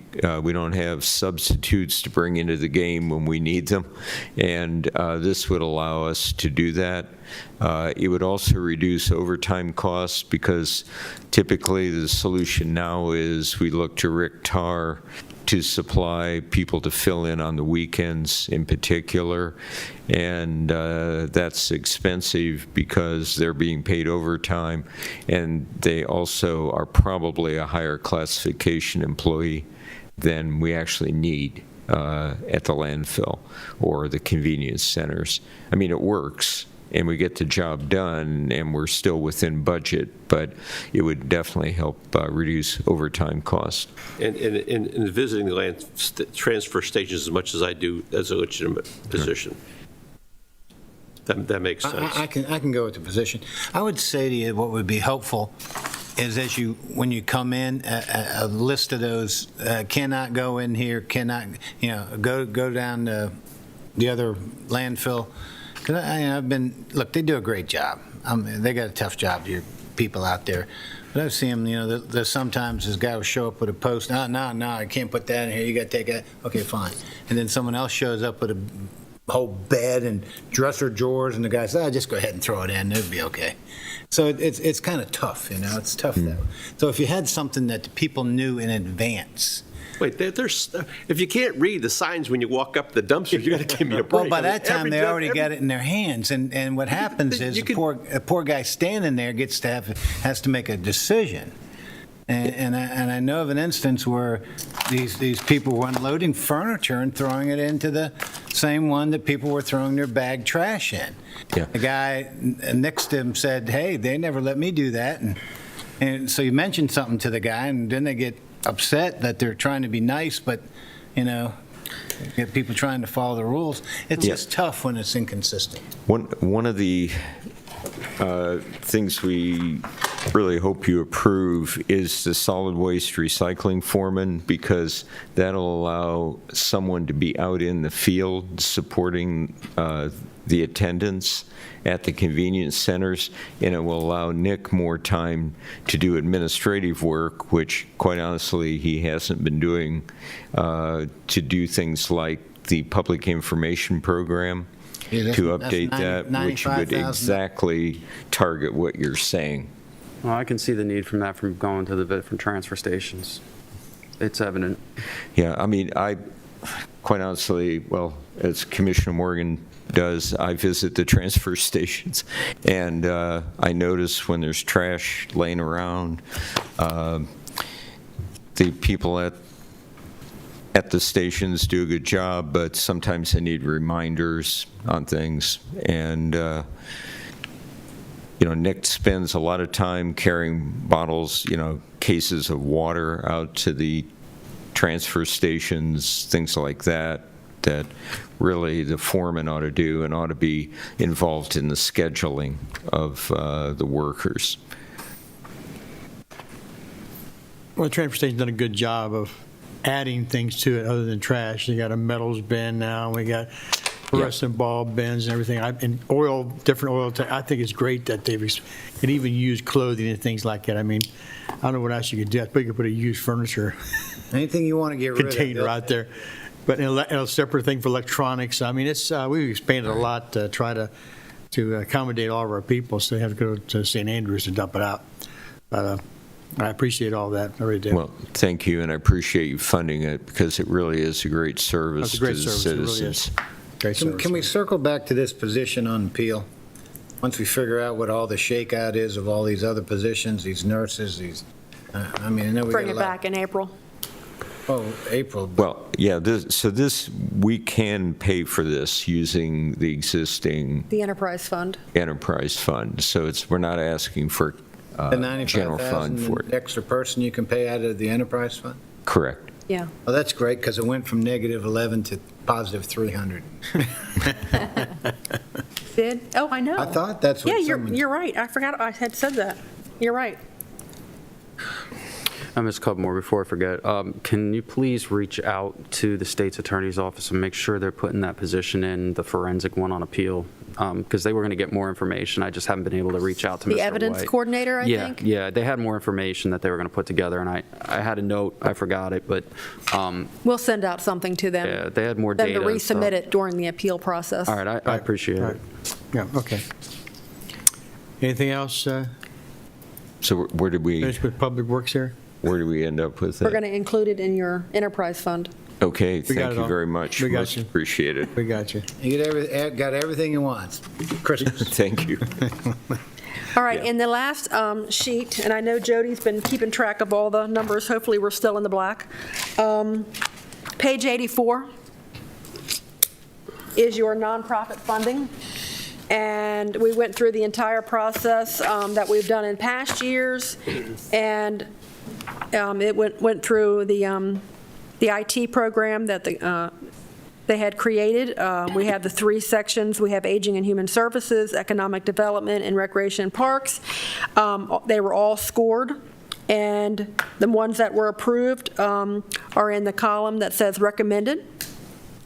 And actually, based on the funding, it looks like there's an increase of $5,050 that's needed to provide the funding for the items that are being recommended. I'm good. I have no problem with it. Add the $5,050? Okay. Yes. I'm a problem. I still maintain that the nonprofit funding, since it's an application every year, can be considered one time every year and can be paid out of fund balance. I have to agree with that as well. I don't know why we pull it out of operating. It's not within our budget, meaning that it fluctuates. I know, how do we establish it? Whatever's left over or something is? No, we've always included it as recurring funding, and then they come back and reapply, and Yeah. Can we look at it for being fund balance, especially now that we have this grant coming through? Maybe we can take a look at that, and maybe some of that funding can be put towards the community? I mean,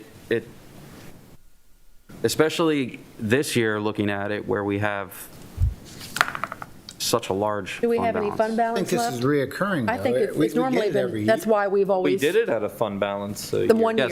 year. Yeah, we did do it out of fund balance. And then we already. have to, But so when you don't have a fund balance, we don't have enough, we just don't fund these things? I think it comes down to making Well, choices, but but it's an application every year, so it's a, Again, it's, I mean, but I mean, I I'm not see thing- talking against any value of any one of these. I'm not saying that they're not Yeah. important and valuable by any means. I mean, we have, But they will be continuously reoccurring. Yeah, Not if they don't Get 'em apply every again. year. yeah. Well, all of them do apply, but we let our staff out there make recommendations on funding them. But it's still, I mean, what would you have right now, $33 million in fund balance? To allocate $1 million of that to nonprofits? I mean, we've done that for all the other stuff. Doesn't make sense to remove $1 million out of operating for them. I say it comes back every year, so it's essentially reoccurring. I mean, it's not like these people are going away, and I'd rather leave it where they are. We've tremendously decreased it over the years compared to what it was. Yeah, it was at 1.75. In the 11 years we've done this list has decreased in size, and the funding has remained relatively constant on a recurring basis, so except you occasionally get a hiccup here or there of a new person that meets the 60-point or 80-point qualification standard. Yeah. And I guess that's why I say the fund balance it's always consistent. We always have fund balance to allocate to it every year. all right, commissioners, right now, we're looking at, Ms. Cudmore, microphone, please. hold on. Okay, no negative numbers at this point. So right now, we have fund balance available of $5,998,400. we've got general fund revenue, we still have $2,365,436. Positive? Positive, I know. After adding all these positions?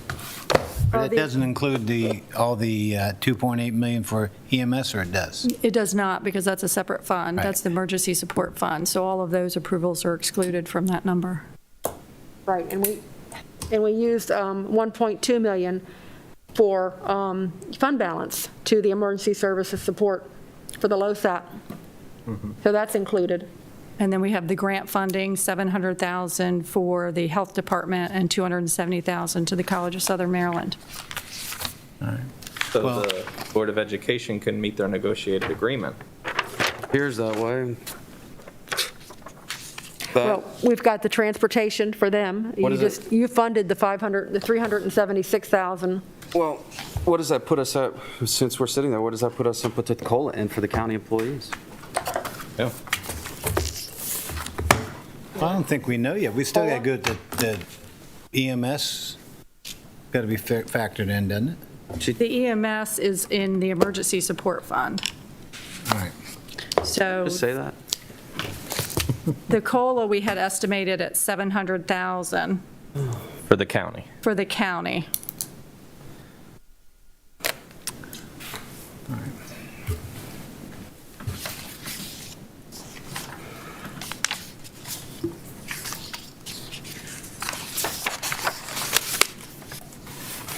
I would prefer we hold off on that. I just want the price. That's, I just want to know what the price is so I can write it down. I'm sorry, $700,000. That's all I wanted. That's for county employees. Right. What was the total, and just, what was the total to meet the negotiated agreement that the schools needed? 4 million and something, or 3 million, 3.8, 3.9. How much additional above what the step that we? It's 1.9. And 1.9, and the one. Am I right? Yeah, the transportation was $519,778 for the contract school bus drivers. And their total request for the negotiated agreement was 5.9 million. And we broke it up into, Right now, we provided them 2,691,919. And of course, they're wanting also to use our fund balance for the $1,999,910 For what? What was that again? for non-recurring funding for equipment. Okay. but the, excuse me, you said their negotiating agreement was 5 point what? 5.9, 5963909.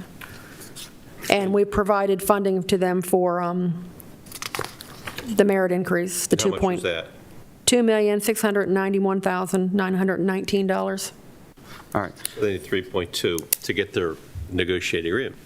So add 3.2? No, I'm not adding anything. They need 3.2. No, not right now, but can you, do you mind, I know it's an additional piece of paperwork, but can you put that down in something, some form, and just send it out to us? The remaining, like it's whatever the total is, less of whatever is here for the maintenance of effort, the COLA, the 5% that had been requested originally. I just want to see what the total deficit would be. Sure. The 5% from the sheriff's office. I think there was a few other things that we slid off. I'm just trying to. All the items that were not funded? Yeah. The big ticket items. I'm not talking $1,000, $2,000, millions. It's got to be the $600,000, like the $100,000 mark for me to put it in that sheet. Okay, we'd have to go through everything. Okay. So big ticket items, I know. Where we're at now, if we were to do what I said about the nonprofits coming from fund balance, we would be able to sufficiently give COLA to all the county employees and meet the negotiated agreement for the Board of Education, and we'll still have a balanced budget.